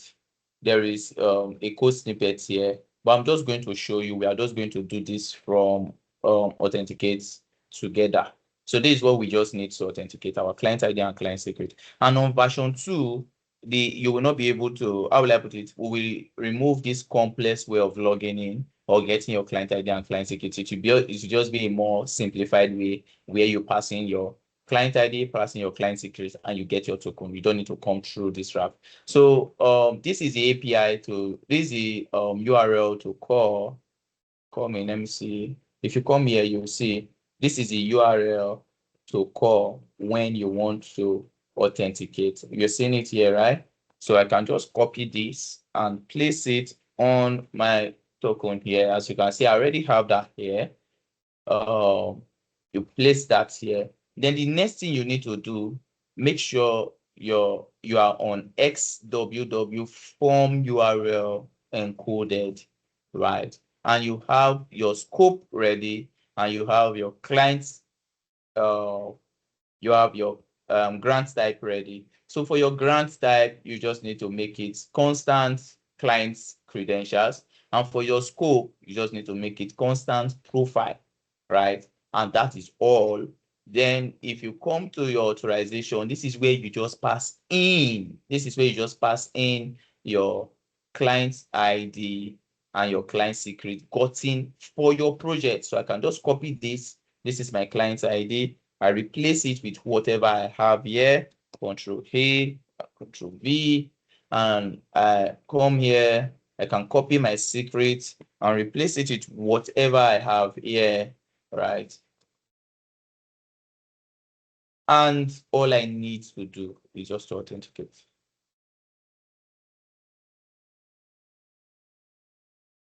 And you see, I have my token already. I have my token. And you can carry this token, can read it as you want on your application. You can go to JWT and you'll get details about that token. Okay.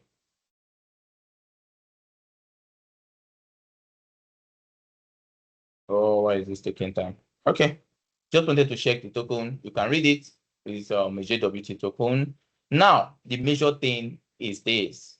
You need to be able to make the major goal why you picked up this token is to be able to make call. So I'm going to do something. I will leave what I already have. Just come here.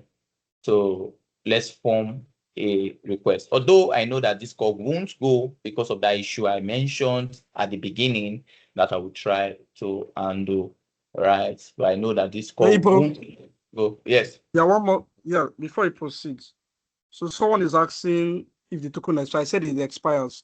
What was the configuration for? What's the configuration for the expiry?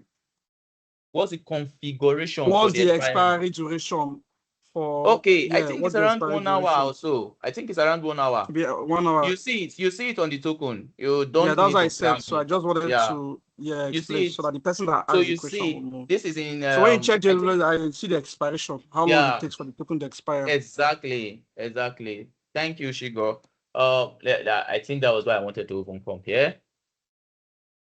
So you see everything about that token. Where is the expiry date here? You see when it's going to expire. This is just 1 hour. 1 hour. This we are still on a March 19th, right? This is 17. It's just 1 hour. 1 hour. Yeah, Look at it 1 here. hour. Sure. Yeah. So that's it. Thank you. I hope that answers your question.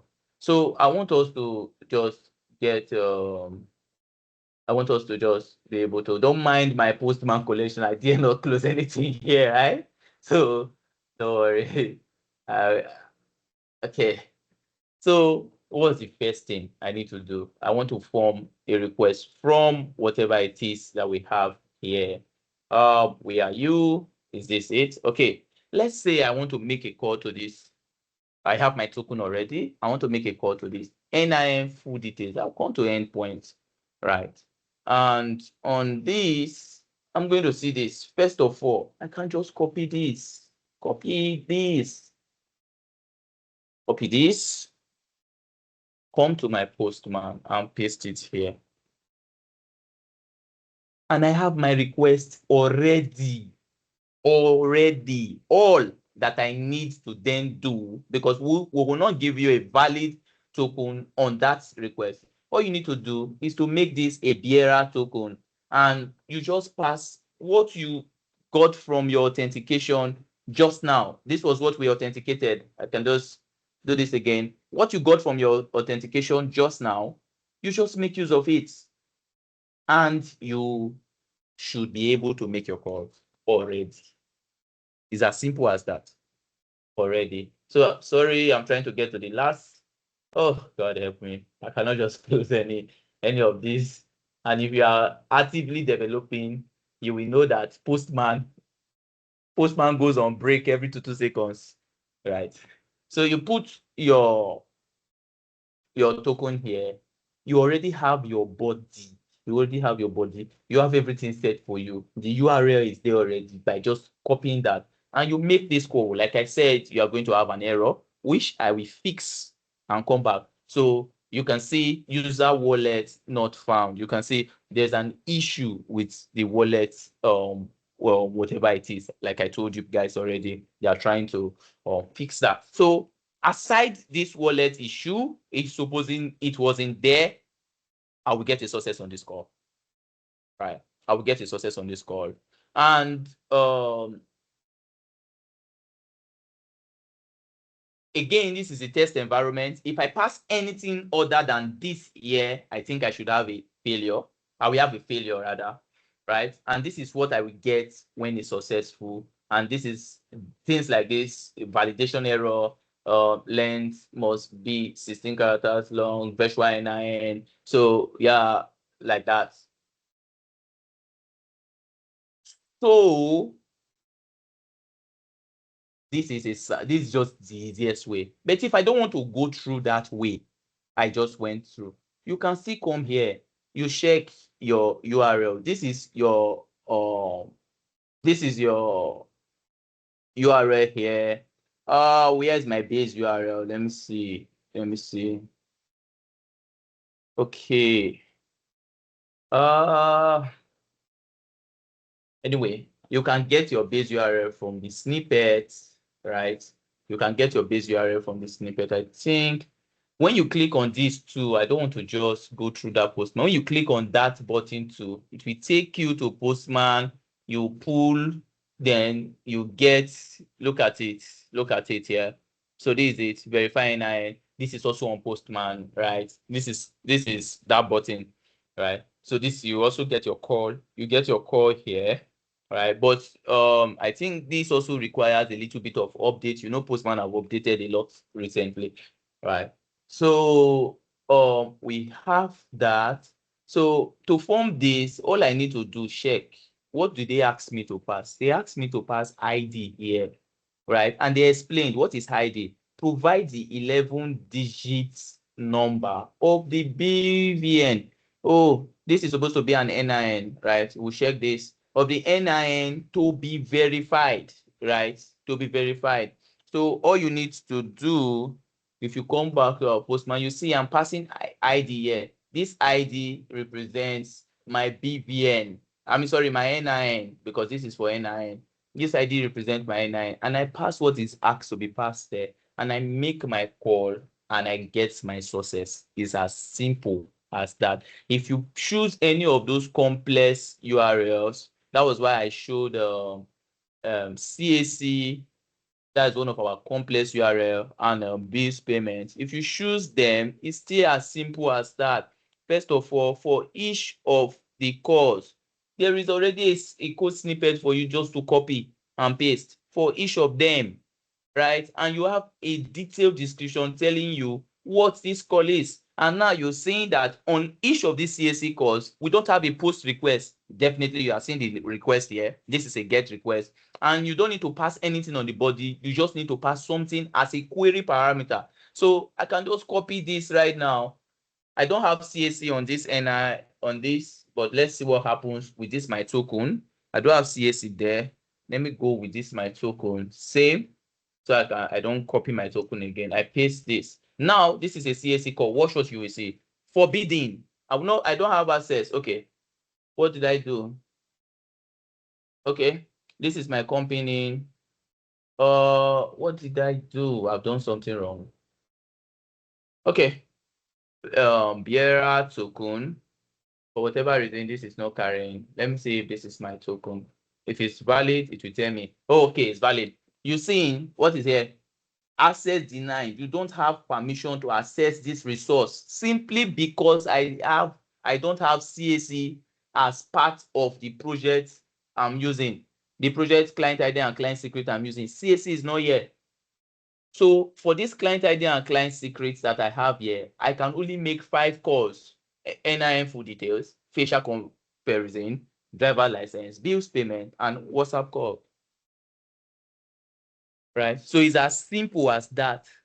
I would try to make sure that we have sources today by trying to just do a little bit of bypass on the sandbox environment so that we remove the dependency on wallet so that those calls can go through.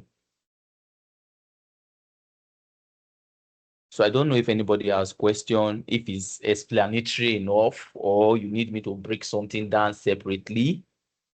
I'm available. Aside that blocker we have, I can just get a success here. I've done everything. This is all you need to do. This is all you need to do to access any of the APIs here.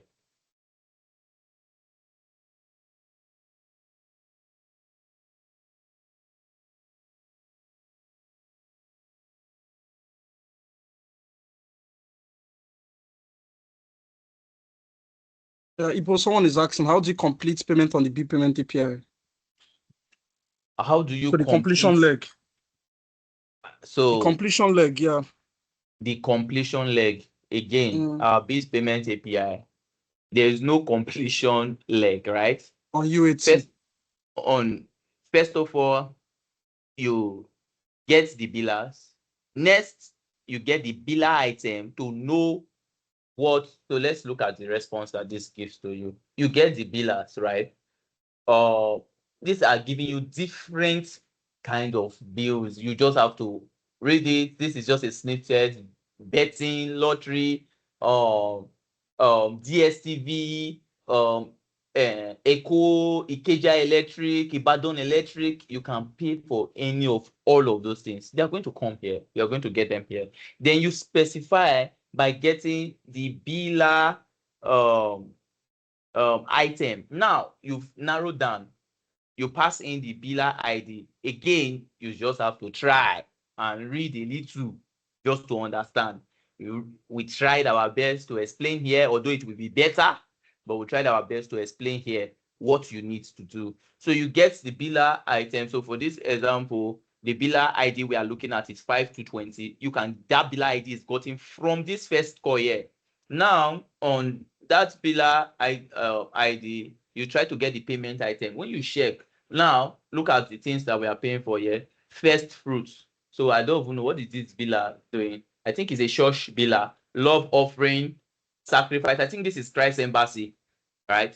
Seed faith, Thanksgiving, tithes, word, and all of these. These are the different things you can pay for using this biller code. Then the next thing you need to do is to validate that customer. Now, this validates, it doesn't work for everybody, right? But you can see a sample of this validate here. Like, for example, let's say you want to buy DSTV package. I don't pay for DSTV, so I don't know the names of their packages, but you get a package and say you want to pay 1 month subscription for it. You know that is a fixed amount. When you run this validate, it's going to tell you information about the smart code, the decoder smart code, or how will I put it? What you want, what is it you are validating? Is it the smart code number, or if it's your Ikeja Electric, the meter number? You pass it there, you will get the details of those of that information. And lastly, after you are sure that this is the person I want to pay for, this is everything I want to pay for, you click on you come to the pay And all you need to do on this is the postman, this is the snippet. Again, you pass in the customer ID. You pass in the customer ID, you pass in the amount, and you pass in your reference that you want to use in tracking this transaction. And there is a payment code. Remember, when you got this, look at our response here. There is something called a payment code. Look at it. Are you seeing it here? So this payment code, by the time I pass this payment code, on this point, it shows that I want to pay for first fruits. So you pass the payment code here, right?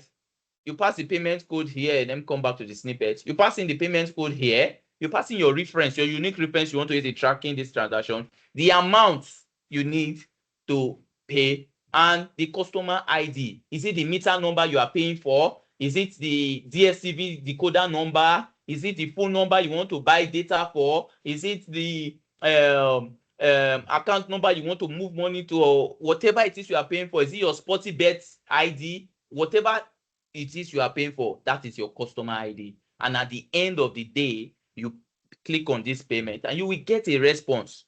And if you want to be double sure of what you've gotten, all you need to do is to call your requery and pass. What do you need to pass on your requery? Your reference number. And once you pass this, you will know if that call is successful or not. But most of the times you don't need to call this, because this will actually give you a success or a direct failure.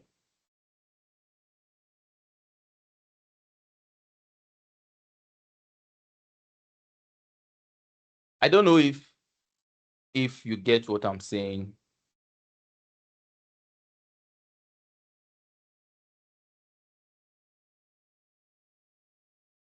I think they do, Igbo. They can't unmute. We disabled mic access. Okay. But we have people that have questions. You want to take it now?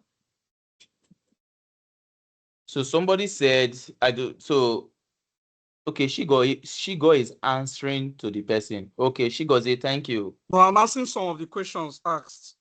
Yes, Yeah. thank you. Thank you, sir. Someone is asking again, who gets debited? So your wallet gets debited. So on the test environment, on the test environment, we don't take you through the stress of funding your wallet. We pre-fund your wallet on the test environment, give you some good cash there, something like close to around 500,000 to 1 million. So I don't think you can exhaust those costs on the test environment though. But when you come to the production environment, then you need to actually fund your wallet. You will get your wallet details. Once you go live, your wallet details will be created for you. All you need to do, like your bank account, you transfer money to the wallet details, and immediately you will see it reflect on your account here, and you can then now make live calls. And you will see your money when you come to your transactions. You will see your money debited. You will see the calls you made. You will see the amount you use in making those calls and all of those. Chizurum, can I be getting the questions? Yes, so I'm going to give them mic access so they can ask you. So some people have their hands raised, so I'll just allow them ask you. No problem. All right, Miracle, And, you have a Chigo, minute. thank you for answering some of the questions for me. Yeah, no worries.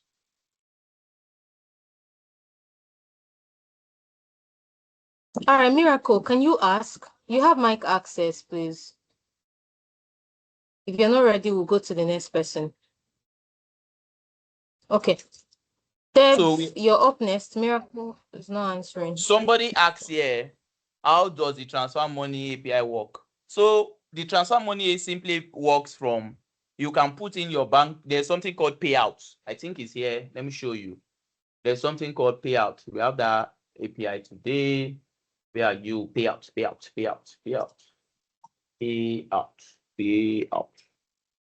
Do we have it? Wait, I'm coming. Okay. So, it's at the verge. I thought they've actually enabled it. It's at the verge of being enabled. We're just trying to do a bit of finalization on it on production. So how it will work is you have 10,000 naira on your wallet. And you want to send. Yes. You can go to docs.interswitch group. We have payout API. No, okay. I know there is payouts there, but I'm talking about it from the market API. Yes. Oh, you said it's not enabled. Okay. No, okay. it's not enabled on the marketplace yet. Marketplace at the moment. Yes. Actually, it's on production and will be enabled. If I'm not mistaken, this week we should have airtime and data and also payout and one other coming up on the marketplace. So they are just finalizing one or two things. And somebody asked, I wanted to ask, how does the transfer money work? So it simply works by moving your wallet money. So let's say you have 10,000 naira in your wallet and you want to move 10,000 naira to your GT Bank account or to your GT Bank account. All you need to do from the API, I've seen it work, we've tested it, we just disabled it for now from the public, just so that we can just do a bit of finalization. So I've seen it work. So all you need to do is just to put in the bank details you want to move the money to, and as long as you have that value in your wallet, money will be removed from your wallet and sent to that bank account.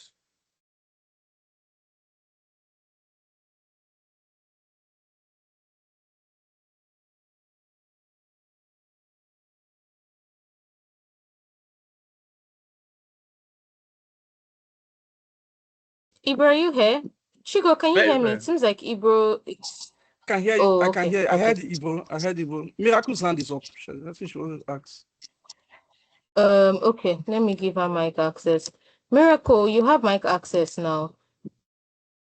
Please ask your question. Can you hear us? You said it was not enabled for you. It's enabled now. It was even enabled. Can you hear us? Okay. Pelumi, She's are you speaking? disabled. It's her network. I've enabled the mic for her. I did the last time and I did again. Okay, Pelumi, while she's sorting out her network, or Miracle, you can type it in the chat and we'll take it from there if you're unable to unmute. It's been enabled for you. But in the meantime, Pelumi, please, can you ask your question? You have mic access now. So good evening, everyone. Good evening, Mr. Obigba, and good evening, Mr. Chizurum. Thank you. I find this workshop very insightful, but I have a few questions. I think sometime last month I tried to use the API marketplace to further my project, but there was some issue with the UX design, so I could not register. I could not do the business onboarding. But I think of recent the business onboarding is working properly. But my question lies in my project is going to rely heavy on the Interswitch infrastructure. So all the NIN full details, the payout API, and even something similar to a virtual account. So I just want to know to what extent does the Interswitch marketplace help me? So like, is there any limitations to what it can do, and how far can I use it for maybe a fintech application? Thank you. Chizurum, can you help me to because I did not get that very well. So it says his application heavily relies. What was your question? Yeah. It says his application heavily relies on the marketplace. Beautiful. You said that you had some onboarding issues. If you had some onboarding issues and you go there now, you will testify for us that we've upgraded our onboarding, and you see that it's more simplified and very easy right now. If you go there and check, you will see. I know what you saw before. I was reached out concerning some of the issue you faced, but right now, you won't have those issues again. So you are asking what will be your limitation. Right now, I think you should work with the APIs you are seeing, right? So that, but I can bet you anyone that comes on board, as long as you can see it, it's working. As long as you can see it, it works, right? As long as you can see it, it works. So, but try to work with the APIs you are seeing here, right? Virtual account, I think we don't have that yet. We don't have that, even if it's on our backlog. Little by little, we are populating the marketplace. Little by little, week in, week out, we are adding more useful APIs to the marketplace. I don't know if that answers your question. If it doesn't, please. Thank you. It does. It answers my question. Thank you very much. Okay. Okay. All right, Ibro. Do you have the other questions, please, Dev and Miracle? Please just put your questions in the chat. Ibro will respond. Ibro, do you have anything else so we can take Boma? So I think we should take Boma, and I will commit to helping anybody that have issues on Monday. Is it possible? Is it possible that yes, I will commit to helping anybody that have issues calling these APIs on Monday? I promise you, before Monday, all of these issues are fixed with the wallets and stuff like that. So how will I put it? I'm committing to that. Okay. So I will work with my team and see that we mitigate this wallet dependency that we are having on the sandbox environment. But all I explained is as easy as that, right? Nothing more, nothing less. And in the coming weeks, it will even be more simpler. That's a promise. All right. Thank you so much, Ibro. That's very kind and generous. So for anybody who is using APIs from the marketplace and wants to meet with Ibro on Monday, please just put your name and your email address in the chat. So I'll pick it up, sync with Ibro to know Let's if that works for me. Let's even do it like this. Monday by 4 p.m. Can everybody that have issues, let's just have a session. I'll be up. I'll block my calendar for 4 p.m. Let's all of us just be on a call and let's talk to each other. Let's solve everybody's problem. If there is any at all. If there's any at all. Yeah. By 4 p.m. on Monday, I will block my calendar for that. We just get on a call, and I will also try and see if I can get my QA on board, and we'll just be here to serve you from 4 to probably 5 o'clock. And I'm making that commitment because I'm sorry you could not get any successful call on this demo right now. So sorry about that. It's totally fine. Thank you so much, Ibro. That's very, very, very generous. Thank you. So everybody, I'll share a calendar link for 4 p.m. on 4 p.m. Monday. So I'll share it on Slack. So make sure that you've joined the community and then we'll email when necessary. But thank you so much, Ibro. And thank you, Chigo, for staying way beyond the agreed time and for helping us through this. Thank you, Ibro. Thank you, Chigo. We are super uber grateful. All right. So the last for today will be, thanks, Ibro. Thanks, Chigo. Okay. So the last for today will be Boma, and that's on VAS. Value-added services. I saw that somebody kept asking a question when Chigo was having his session. So this is Boma, and Boma is going to take us through a demo and then answer some of the questions before we call it a day. All right, Boma. So Boma, I've given you access, my camera presenter, media presenter too, so you can share your screen. Can you hear us? Are you good? Are you ready? Yes, I can hear you. Good evening. Good evening. Thank you, Chizurum, for the. Thanks for all the calls and messages you sent to me. Yeah, good afternoon. My name is Boma. My name is Boma. As she has said, I'm doing a short demo on VAS. I know Ibro has touched a lot on it. What he did covered a lot. All right. In fact, he mentioned a bit of VAS, right, in his demo. So to me, I'm talking about it's still VAS, but the VAS is more or less direct call to us. And so VAS is just value added service. We talk about bills payments. We talk about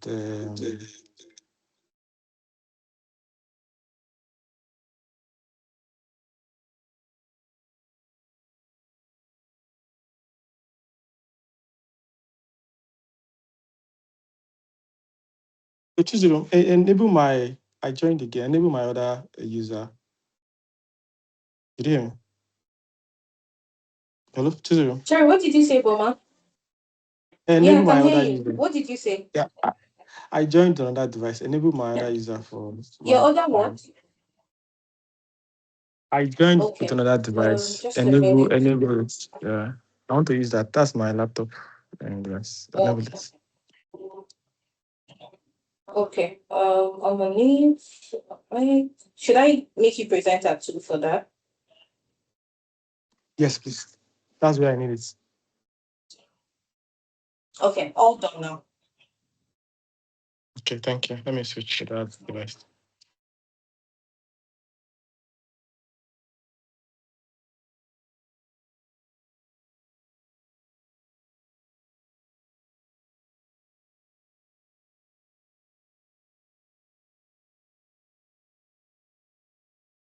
All right. Can you guys hear me? Yes, we can.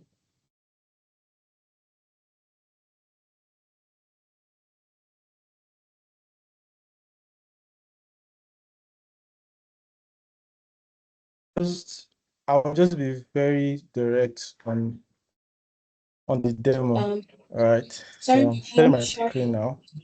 Okay, yeah. I don't know if I missed any intro in the beginning. So I'll share my screen and just go direct to VAS APIs. So it's just basically one API, right? But the API have a number of uses. You can use API for both recharge. You can use API for both bills payments. Right. Once you can see my screen, just let me know. Okay, I want to get feedback for that. Yes, we can. We Can can. you guys see my screen? Yes, we can.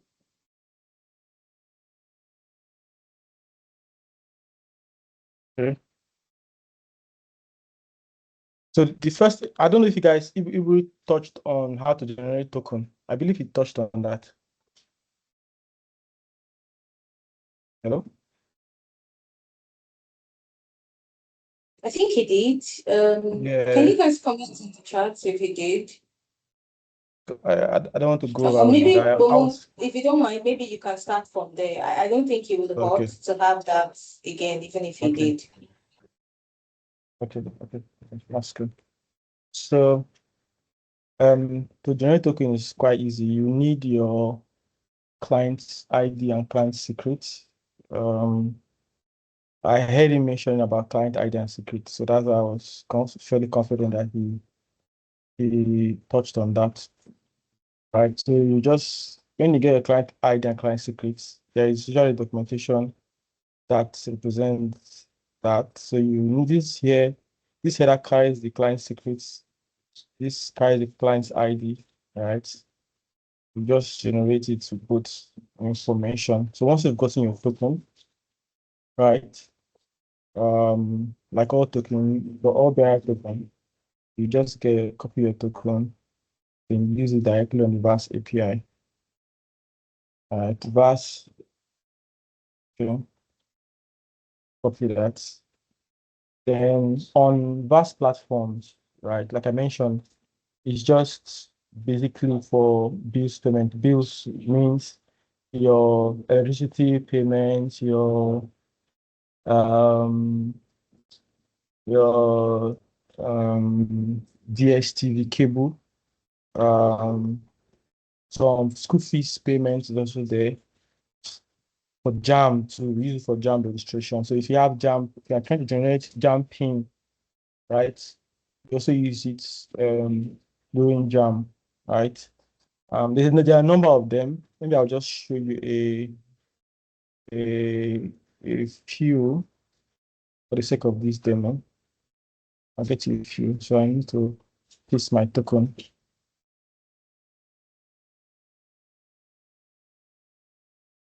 I don't need this information. So I don't even need this. I just wanted to get the information will be a lot. So this for utility bills, right? This for cable TV. I don't need to overload the data for you. Let me just give you the categories. The categories of billers we have, right? I saw Ebru's screen. You were showing some categories. This is full details of the category. You have utility bill, that's your Echo, your Ikeja, and all the likes. Cable TV, you have your DSTV, your GoTV, all your cable subscriptions. Then you have state payments, right? There are some payment that each state does, right? Yeah, the list of them. That's the category. And there's a mobile and recharge, right? That's a category on its own, right? Then you have your phone bills, your postpaid and all of that, your subscription, your embassy payment, your tax payment, your insurance, airlines, transportation, right? These are all categories, right? So once you've decided the category you want to pay for, right? Let's say I want to pay for, I want a billers that are under category one, like for discos, right? Your electricity payments. I just select my category, then I come to the second API and I say, okay, get all the payments that are under utility one, like one category one, sorry. Paste my token.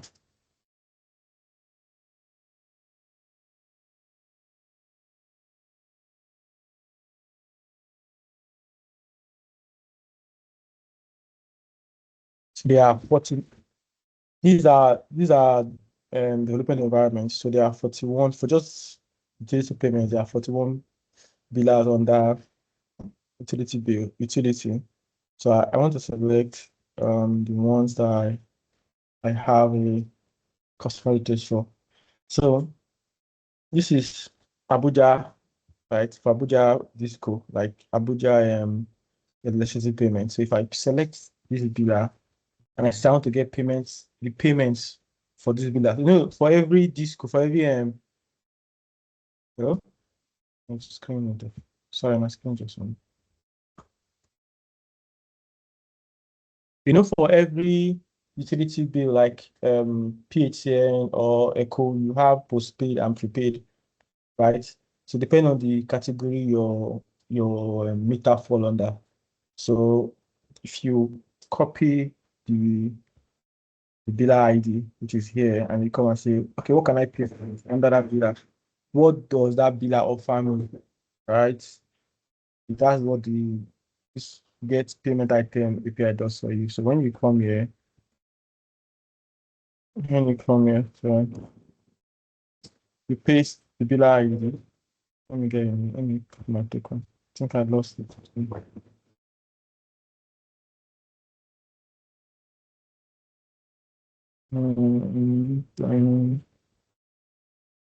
I paste this guy here. And I'll get the payments that are under Abuja. Right. So there's only one on that Abuja, but there are some that have multiple, right? So if I choose, there's one that Ibru was demoing under donations. Let me use that guy. So it will not scatter the flow. Let me pick category 7. Mm.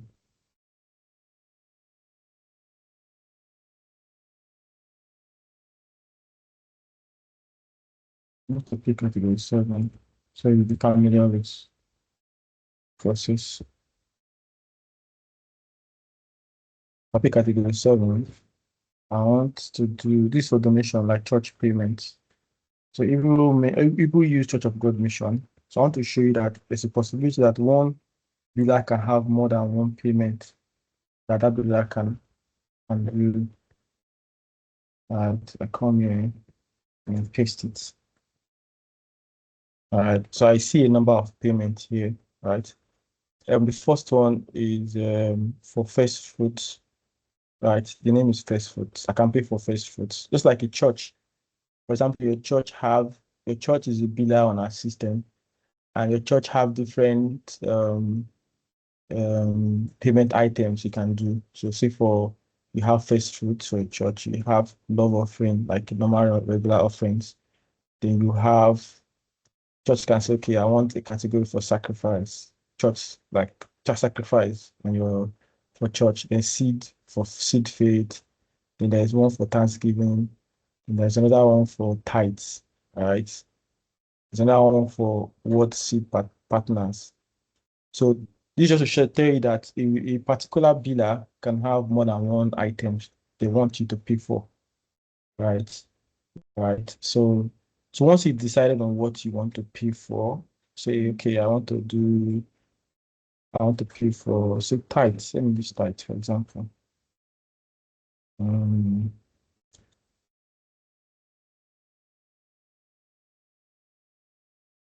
No, anyone works. So let me use this. I want to pay for tithes. Then I'll say, okay. I'll now go and say, okay, I have a customer ID. I want to validate. Same thing. Like let's say I choose a meter. I use a what they call it, a meter number. I have to validate that meter number against a code. Is it a valid meter number? I won't just proceed to make payment. I have to validate that this guy is a valid customer ID against what I'm paying for. Or my DSTV is a valid DSTV smart card number against what I'm paying for. Or as I choose, for now, I choose for Church of God mission. I'll say, okay, is this customer ID I'm coming for, is it a valid customer ID? That's very important before you proceed to make payments. But during payment, we also validate your customer ID, right? But when you validate first before you make payment, it's faster, right? And we don't have to revalidate your customer ID again, right? So if I pick my payment code and I paste my payment code here, right? Customer, let me paste my token.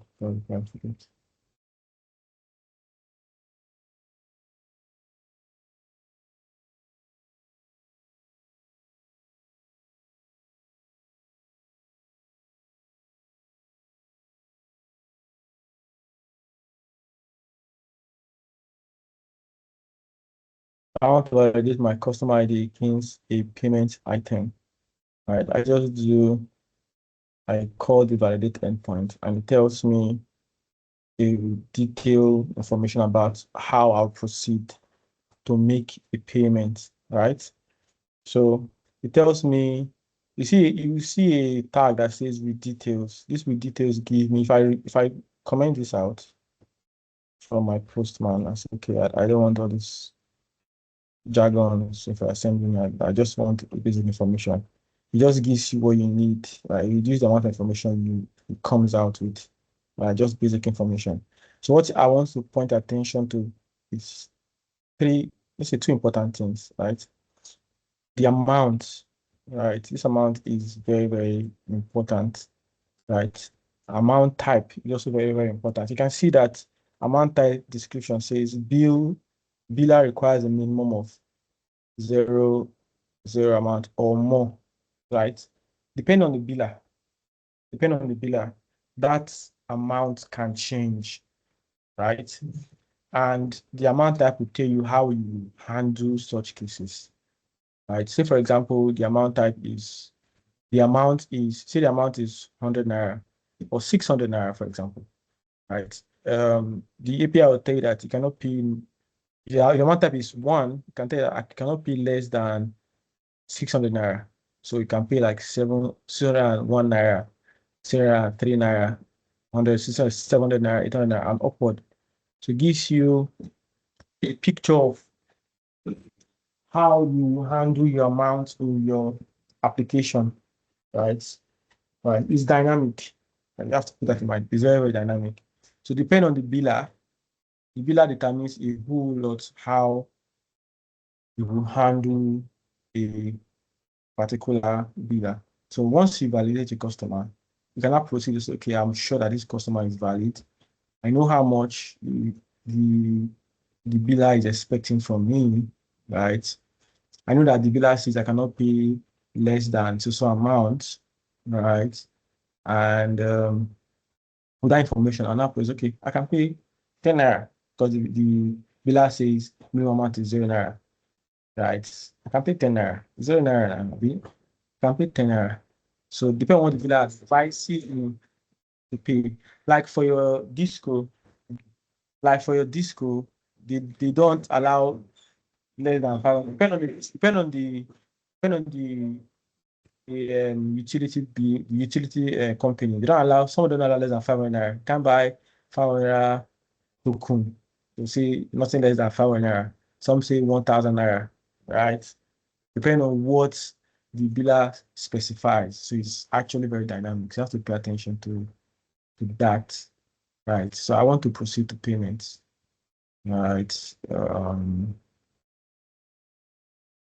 So all things being equal, if you're able to make successful payments.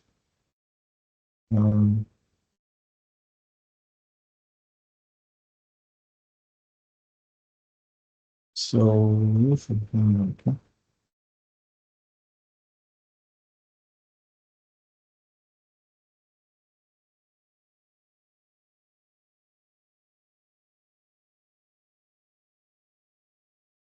Okay, so I've posted my token, and I want to show you what the payload looks like for when you're sending transaction. So there are some important fields. There are 3 compulsory fields, right? The rest are optional but important, right? The first one is the customer ID. It is very, very important, right? You need to know who is paying for what, right? Second one is the payment code. You need to know what are you actually paying for, right? That's very important. You need to know the person that is paying it, customer that is paying it. You need to know what you are paying for, right? The third one that is important is amount. How much are you paying, right? These are the 3 important fields. All of that fields are optional, but important. The reason why I say they're important. So for example, customer email, right? I pay for XYZ, ABC amount, right? And I want to get a notification that, okay, this payment is successful. Or I want to get my token in my SMS, right? I'll need to pass in an email, right? Or a customer mobile number. Then the third one that is also optional but important for you as a dev is the request reference. We have our own unique references, right? But you might have references that is unique to your system, that you've persisted, that you want to use within your system. We've given you the option to say, okay, pass in that detail, right? So when you come back, I know Ibru spoke about a query. When you come back to do a query of the system, I say, oh, yeah, I know this guy. I've seen this guy before. This guy is actually a transaction on my system. Okay, let him pass, right? So yes, so that's also very important. So I'll just put some random value here so we can carry that at least. I don't know if my token has expired. I don't know, but let's just do a test. So you can paste your payment code here, customer ID here, and the amount they are paying for. Somebody can donate an email address because we won't send the SMS on UAT. Sorry, it's expensive. Somebody can donate a what they call it, donate their emails on the chat. If you are listening, I believe you are listening. Hi.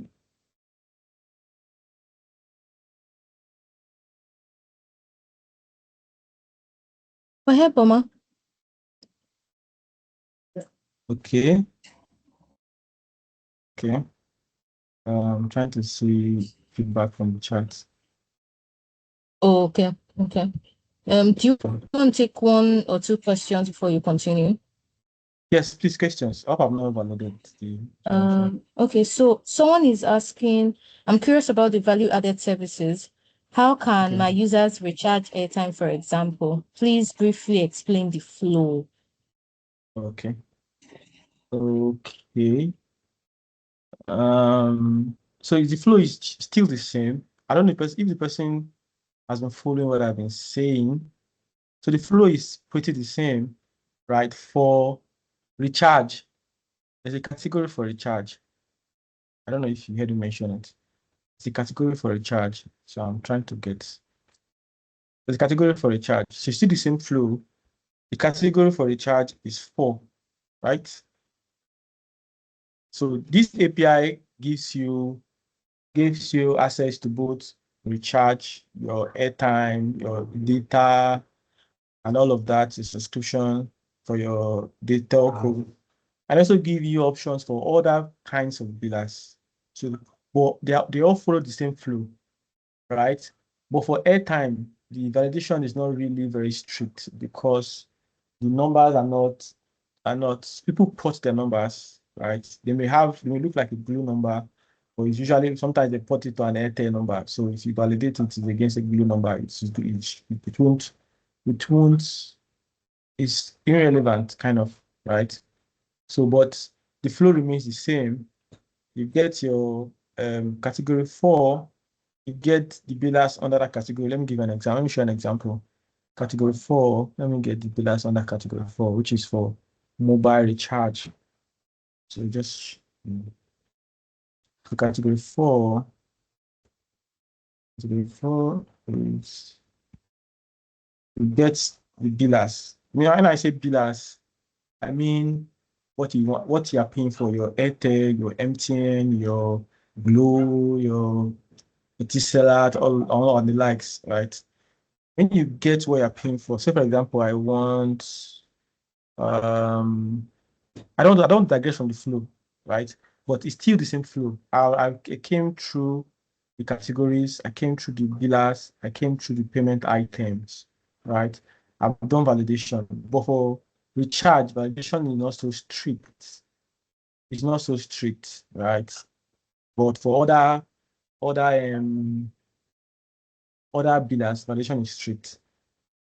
I don't know if I answered that person's question or if the person wants to say something about it. I don't know. Maybe you can enable the person's mic. Chizurum. Okay. So, see, do you want to maybe ask directly? Do you want to speak to Boma directly, or does his explanation suffice? If you want, just use the raise hand feature and I'll give you the mic. Okay. So, Boma, let me get another question.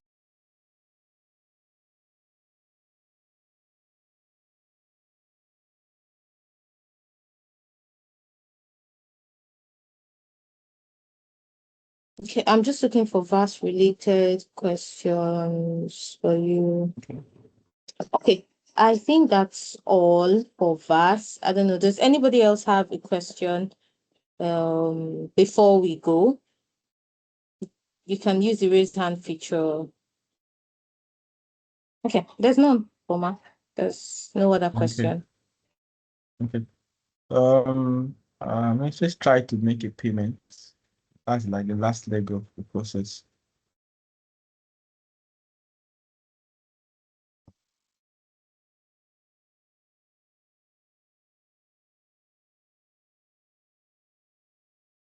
Okay.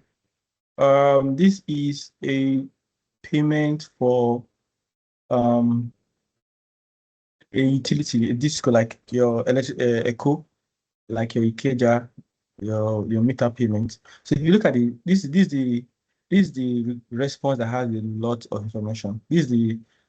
But this particular biller has the maximum information you can have from any of our API calls for VAS. So what you see in the response, not all looks like this, but I picked this particular one, so you see that there are some that have a lot of information, and there are some that have not so much information, right? You see the reference, which is coming from us, but you have passed in the request reference. We have an entire reference within our system that you can store this on your system, and you can use this to requery. You can use both this and this to requery us, depending on your choice, right? You can see there's a recharge pin, the one you load on your meter, right? Then you can see other informations on the additional information. You see your pin, see your receipt number, see units, how much unit did the other person actually pay for.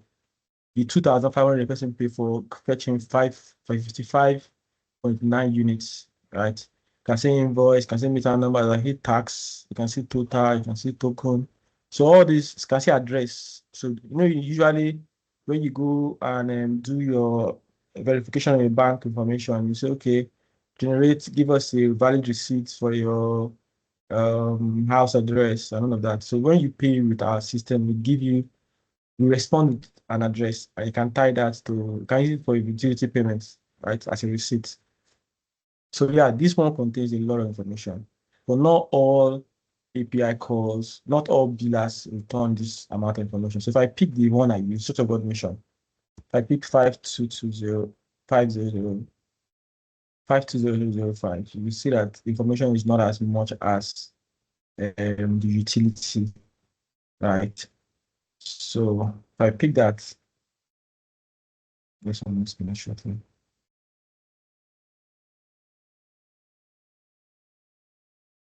Okay. So that it's warning me that I've used this reference before, and this reference is unique for each transaction. This is a good error. Tells you that, okay, duplicate transfer request reference, meaning that I've seen this reference before. You have to use a new reference, a fresh reference. So I've changed the reference and I'm making the API call again. Yes. So you can see that this particular one didn't come with as much information as the first one, right? Because this is just a simple payment. You don't need a token for it. It doesn't come back with a token, right? Just a simple payment, like a betting guys, right? If you're doing a Naira bet, Sporty bet, we offer this set of billers, right? So this is how simple it comes. Your request reference, the approved amount, right, and the success message, right? That tells that this transaction is successful, right?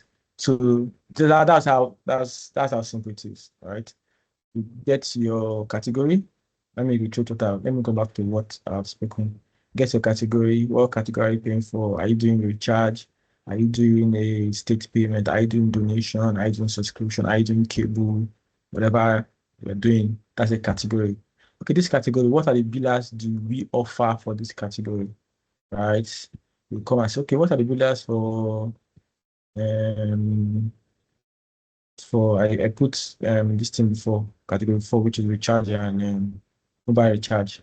You see that you see the list of billers under that mobile recharge, right? You see Airtel, you see Glow, the billers we offer. Once you say, okay, I want to do a Glow top up, I want to do an Airtel top up, I want to do a Ikeja, right? Come on, okay, what are the payment items under that guide? What can I pay for? Is it a postpaid? Is it prepaid? Is it a whatever they offer, right? You come out and get this information, right?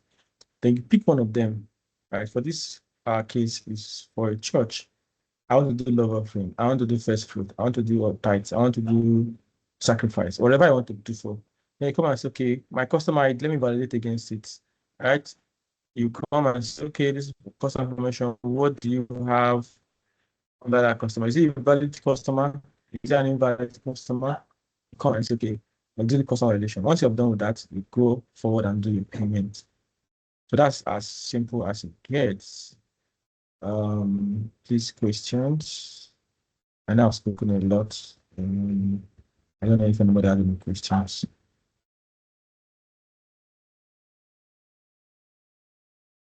Is actually, I'm seeing somebody hands. Yes, please ask a question. Let me allow Mike. I think the mic So is. yeah, Dev, you can ask your question. You have mic access now. Are you here? Can you hear us?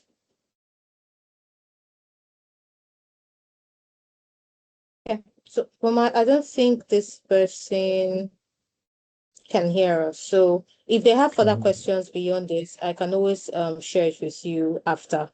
But mic access has been enabled, and the person isn't still speaking. Okay. That's fine. That's fine.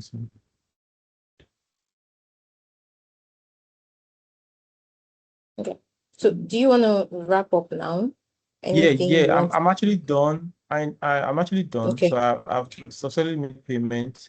I've done the validation for them. I've given them the list of billers that comes with the category. But that's a bit about it. There's a part of the query. There's a part of the query that Ebru mentioned it. I don't know if I need to go over that again. I think information. So if you want to get details of a transaction, right? Okay, I've done a transaction. I can always require that part. I don't know if I don't know if I need to mention a part. So let me just do a simple query. That part is the last part that I think I need to mention.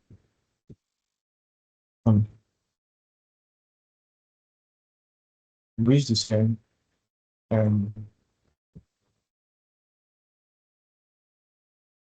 With the get, right? So I'll pick the same customer item, same request reference. Um,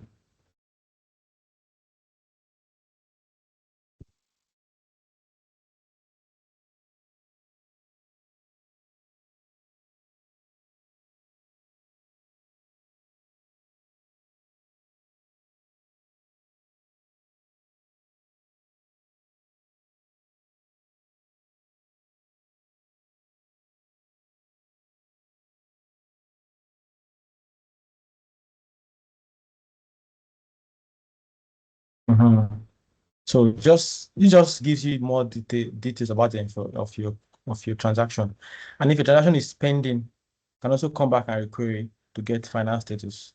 So I think that's the last bit of it that I need to just chip in and that to call it a day for me.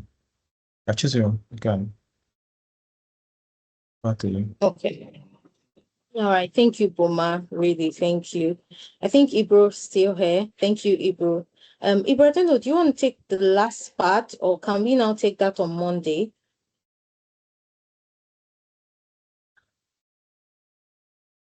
Ibro, are you still here?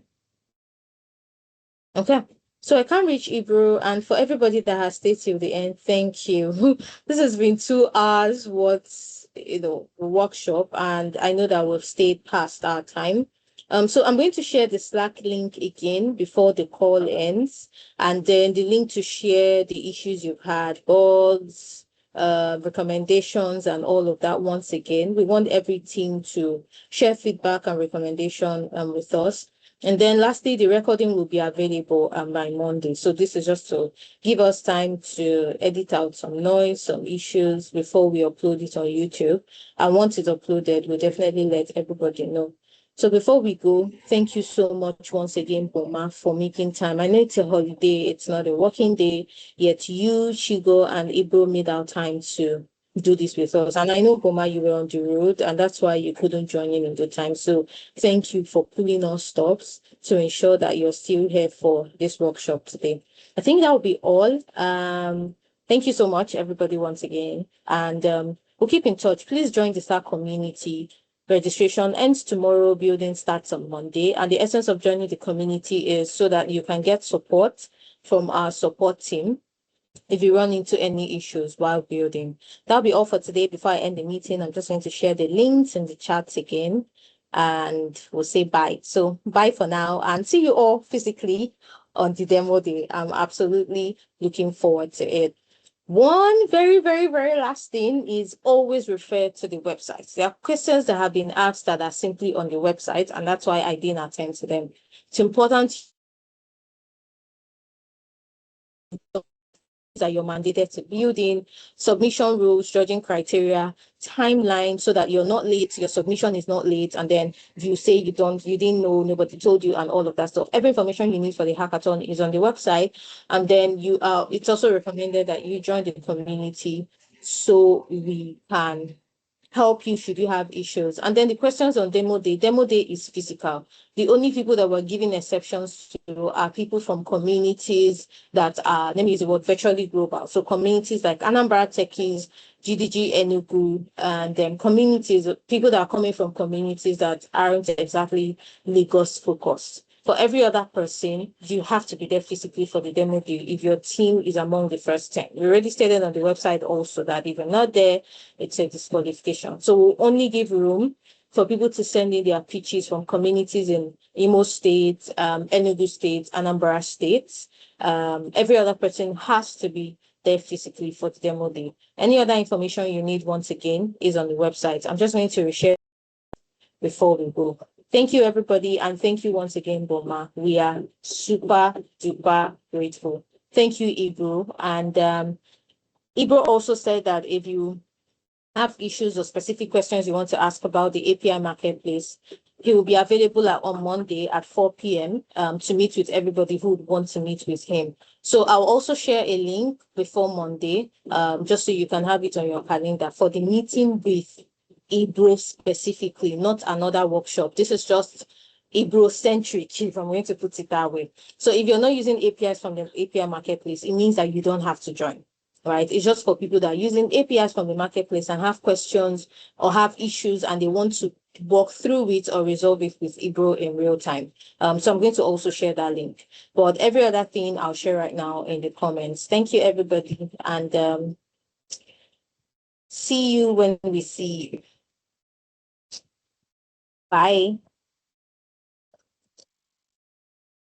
Yeah, like. Bye.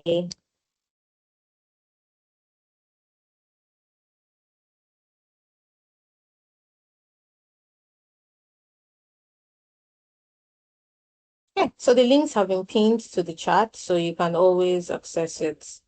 So this is it. Document your feedback, share the community, join the community, join the Enyata talent board, just some of the APIs we're using for the hackathon, and that's it.